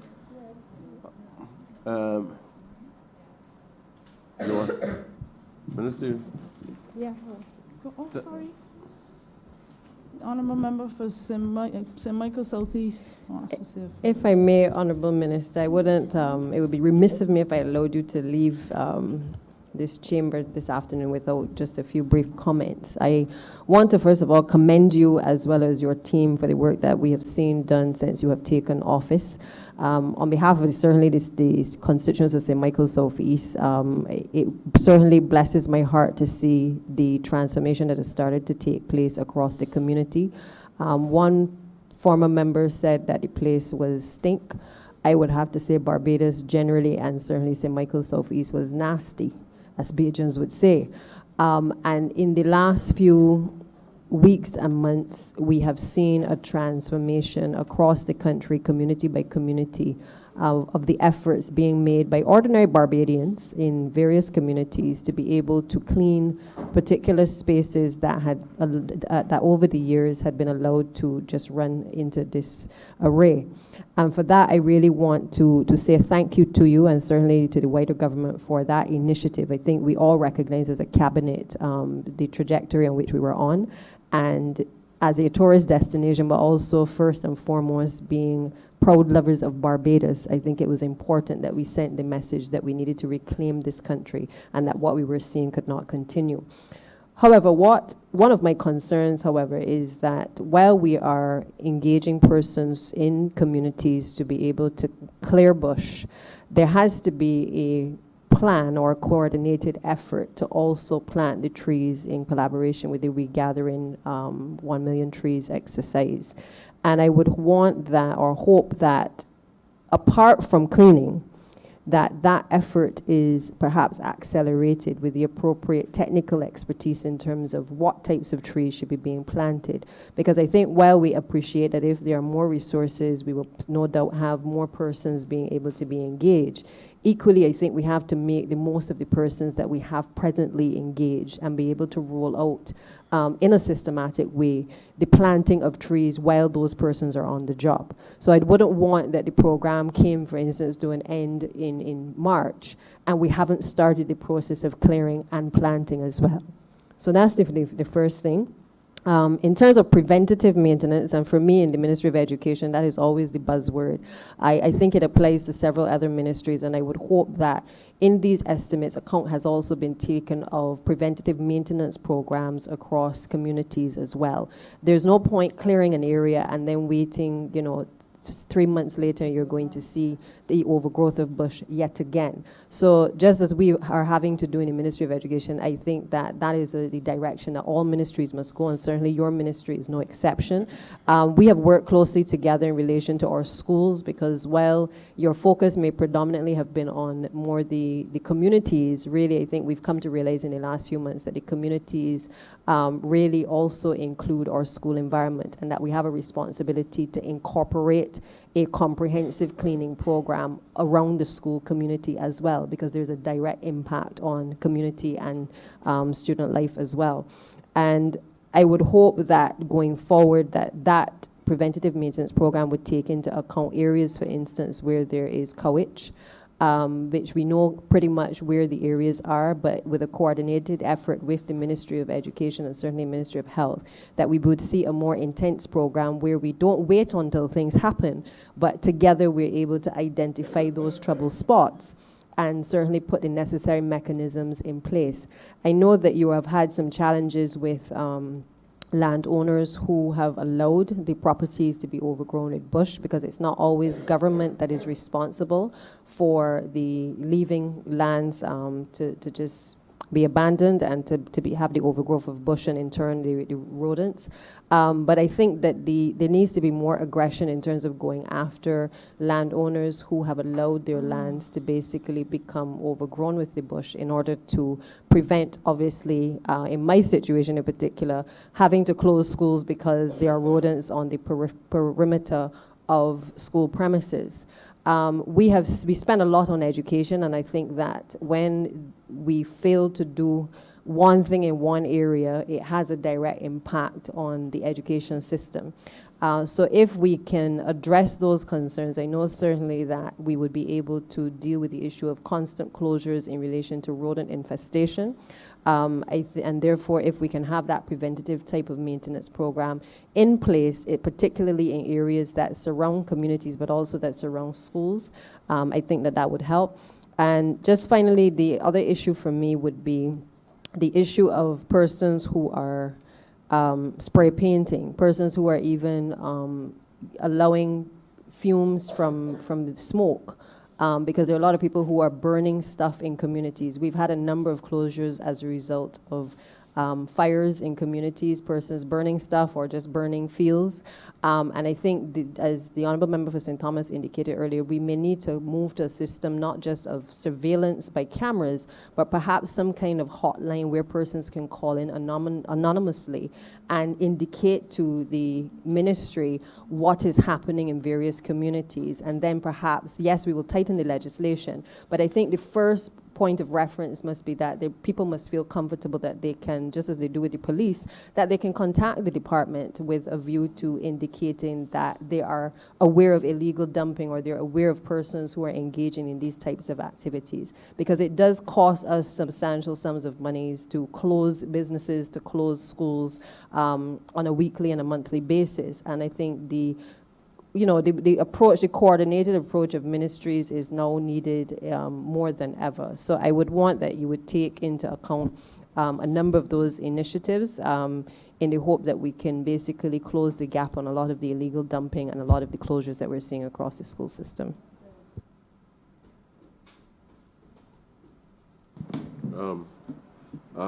Thank you, Minister Bradshaw, Minister of Education. The Minister of Education, spiritually, you know that there's an inseparable bond that exists between East and Southeast. Lots of Southeast. No. So,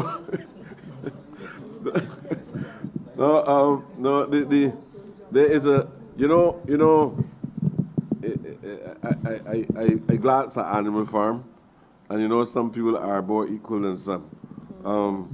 And in this regard, I say that about Southeast because Southeast helped shape me. I spent a lot of my life in Southeast. I have many friends in Southeast.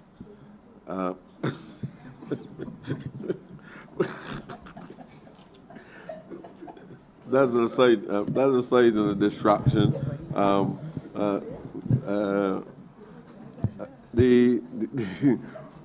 So Southeast is special to me. I treat Southeast probably because we rub shoulders. We're not even divided by any large space between us. We have a small piece of land in the point. That part of that land is in east. The other part of it is in Southeast. The borders are between, you're on the left, I'm on the left, you're on the right as we come up the Pine East West Road. We do it on the highway as well, and we do it in Hackett Hall borders. So cousins, aunts, uncles, overlapping social relationships exist. Boyhood days, days of adolescence, there's a lot of interaction and a lot of reproduction that probably exists between the two districts.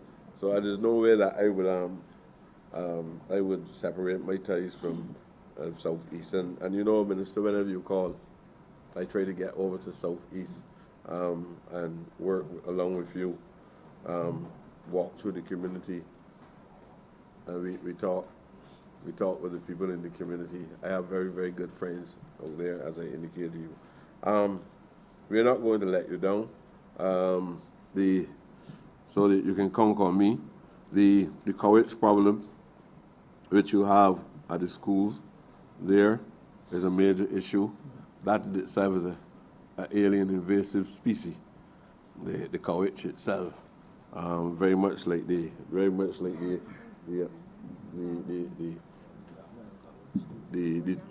ptarmigan that we have to deal with.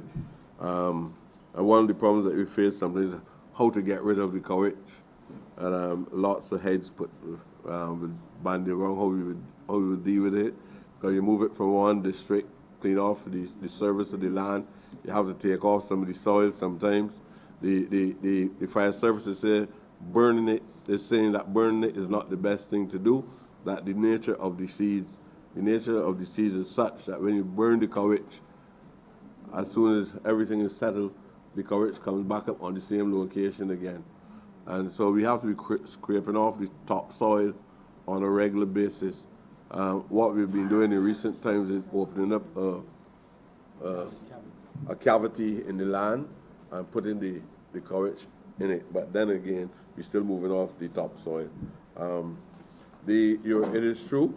One of my officers indicated just now, and I remember the leader of the opposition asked the question relevant to another issue, but not having the direct legal instrument to assert ourselves in the way that we would like to, when the school makes the request, or even the community makes the request for the assistance from the Ministry of the Environment, we then have to make contact with the Ministry of Health before we can take action. Some people are fully aware of it, especially in the communities. So you don't have muscle, so nobody don't have to have any fear. But we will continue to work with you in terms of cleaning up the schools when it's necessary. We would call the Ministry of Health to come in and identify what it is we have to do, and as long as you can assist us sometimes in covering the costs. Because the problem with it sometimes is that when we hear about these things, sometimes it's a Friday evening, and the workers already work 5 days in a week. And then I have to ask workers to come in at the 11th hour. And sometimes when you clean the courage, sometimes you have the wind coming from the east and blowing the courage inside of the school, so then you have to go through another exercise where you have to carry out industrial cleaning on the school plant itself. And you still have to have enough time for the chemicals to settle down inside the interior of the school. So all of those are issues that we have to address. And sometimes having discussions about these things, persons who never had a practical experience to apply these concerns, they are of the opinion is a simple job. That's the main issue there, but we are quite willing to work along with you as my parliamentary colleague, as the minister responsible for education.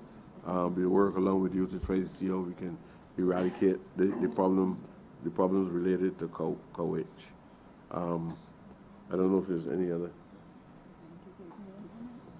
preventive maintenance in relation to trees. No, what? Yeah. Well, it's about manpower. We inherit such a major problem that up to now we cannot complete all that we found. We're moving through every little area across urban and rural Barbados trying to remove waste with the staff which we have.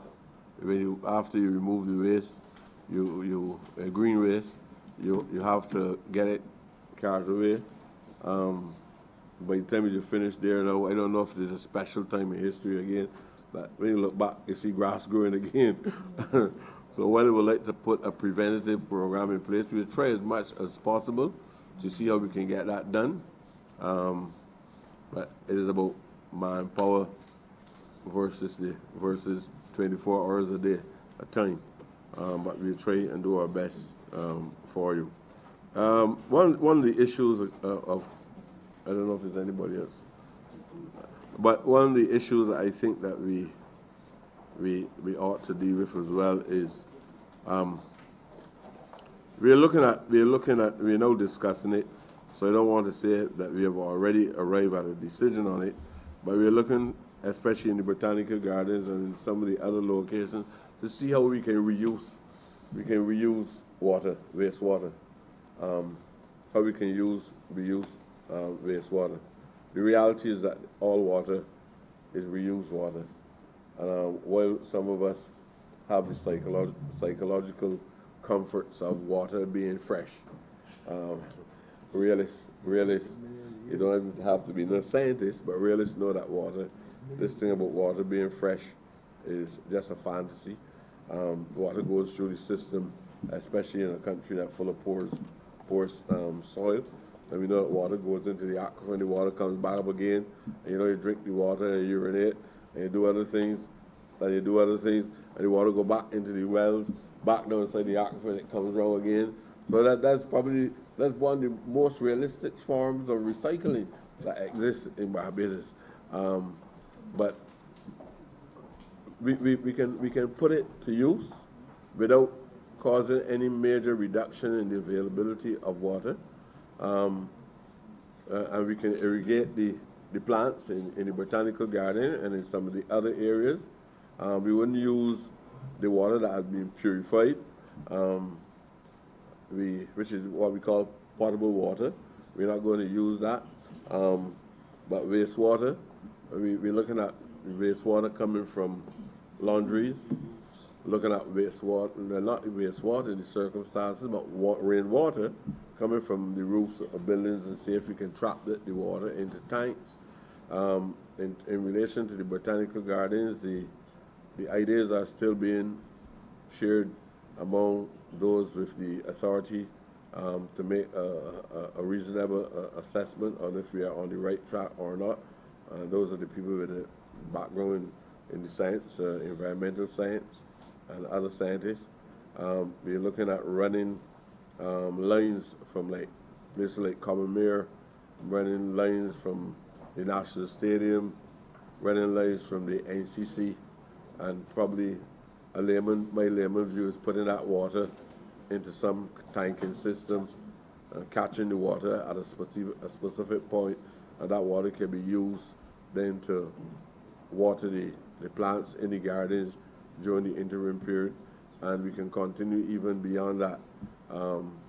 If we can apply that kind of methodology or mechanism in the arrangement for irrigation, I believe that is a proposal worthy of consideration.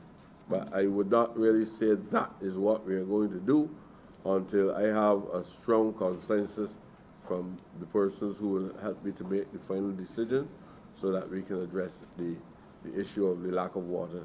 I don't know if the predictions are correct, because while having discussion on this subject on the rain, I had to rush into my bedroom and close down my windows on the eastern side, rain coming down hard. I was just saying that this is a dry season. So I don't know how many times the rain will have to fall in the dry season for it not to be a dry season. I don't want to criticize any science or anything like that, but sometimes we hear today is going to be a nice, warm, and sunny day, and then maybe you look outside, the road flood with water that certainly didn't come from the sea. So we are in a situation like that. The task which we have before us is a challenging one, but I believe that we are quite capable. I can't have this kind of academic talent in the ministry itself, and these scientists at a local level who are academically sound cannot apply the science and helping us to resolve some of the challenges which we have. I believe that the opportunity should be given to them without having to wait on some external expert to come in and talk to them and hear from them what their views are, and then write something down on a book and pass it back to the ministry and tell them this is the expert advice. Sometimes a lot of pirates operate that way. The history is repeated with that kind of arrangement where people carry out strong research and then end up writing a book and putting the names at the bottom, and sometimes they can't remember what it is that they wrote about. And then the state has to place the burden on the taxpayers to try to find $100,000, $200,000 in order to pay this expert who only extract the information from the ordinary people and it's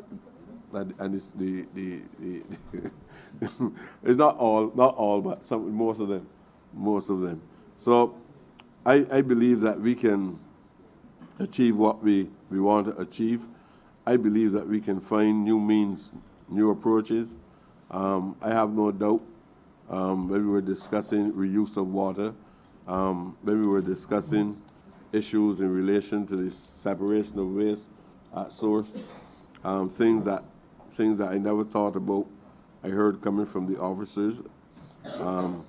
We talk about how we would, especially in matters related to the Ministry of Energy and Water Resources. We discuss the many different ways that we use piping systems in order to separate water that we use for portable purposes against the use of water for other means, in order to maximize the benefits of the water that is available to us. The ministries, at times we travel onto the coastal areas of Barbados, the Ministry of Environment and the Ministry of Energy. We travel around the coastal areas to look to see how the surface water is escaping the terrestrial space and going right into the ocean. And obviously, Mr. Marshall and other officers in the ministry, Mr. Headley, the different officers come up with different solutions on how we can trap the water and at least have a greater capacity for the storage of the water on land. I don't believe that as a result of storing the water on the surface of the land, that will reduce the intake into the aquifer. I don't believe that. I believe that the aquifer will still get the same amount of water that it's accustomed getting, but what would happen is that most of that water would not go into the ocean. I don't think that we have to bring anybody from anywhere in Alaska. No, I don't think we have to go to Cairo. I don't think we have to go to Fiji. I think that right within the Caribbean, we have competent persons with the ability to come up with these simple solutions to some of the problems which we have. Indigenous people resolve indigenous problems. I think that as long as we have Honorable that Minister, I'll give you one more minute because I take it as your wrap up. I need liberation as well. You need liberation, as you said earlier. Yeah. Well, I am not going to make it an apostrophe. I will put it as a full stop. Madam, I want to thank you. I want to thank you, and I want to thank I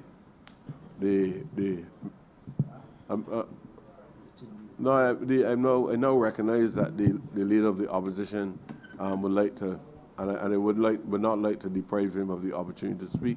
So we can you can suspend things for a while, or ask somebody else to take the chair in your absence. There is nobody to take the chair in my absence.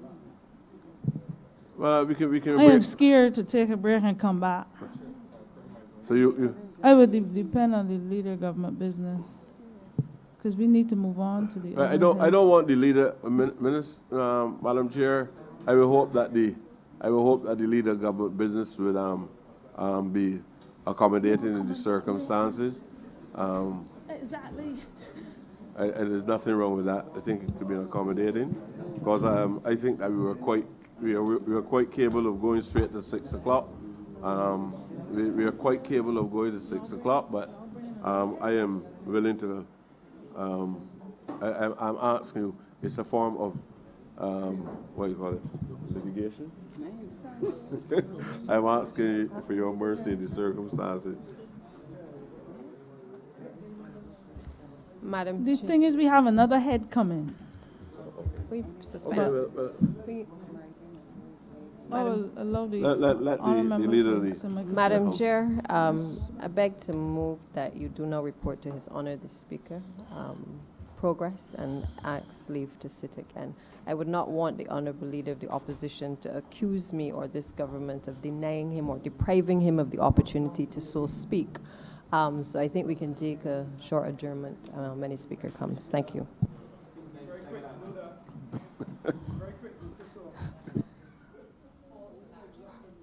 Have a seconder? Can I have a second? Suspended? No, we want to wrap up this head. Yeah, but, okay, so what do you want to put the question? Yeah, she had asked for me to report to the speaker, so we ran on a seconder. We still have to start Kurt. Kurt still has to Yeah, come but we on. haven't finished this yet. That's what she's planning to do now.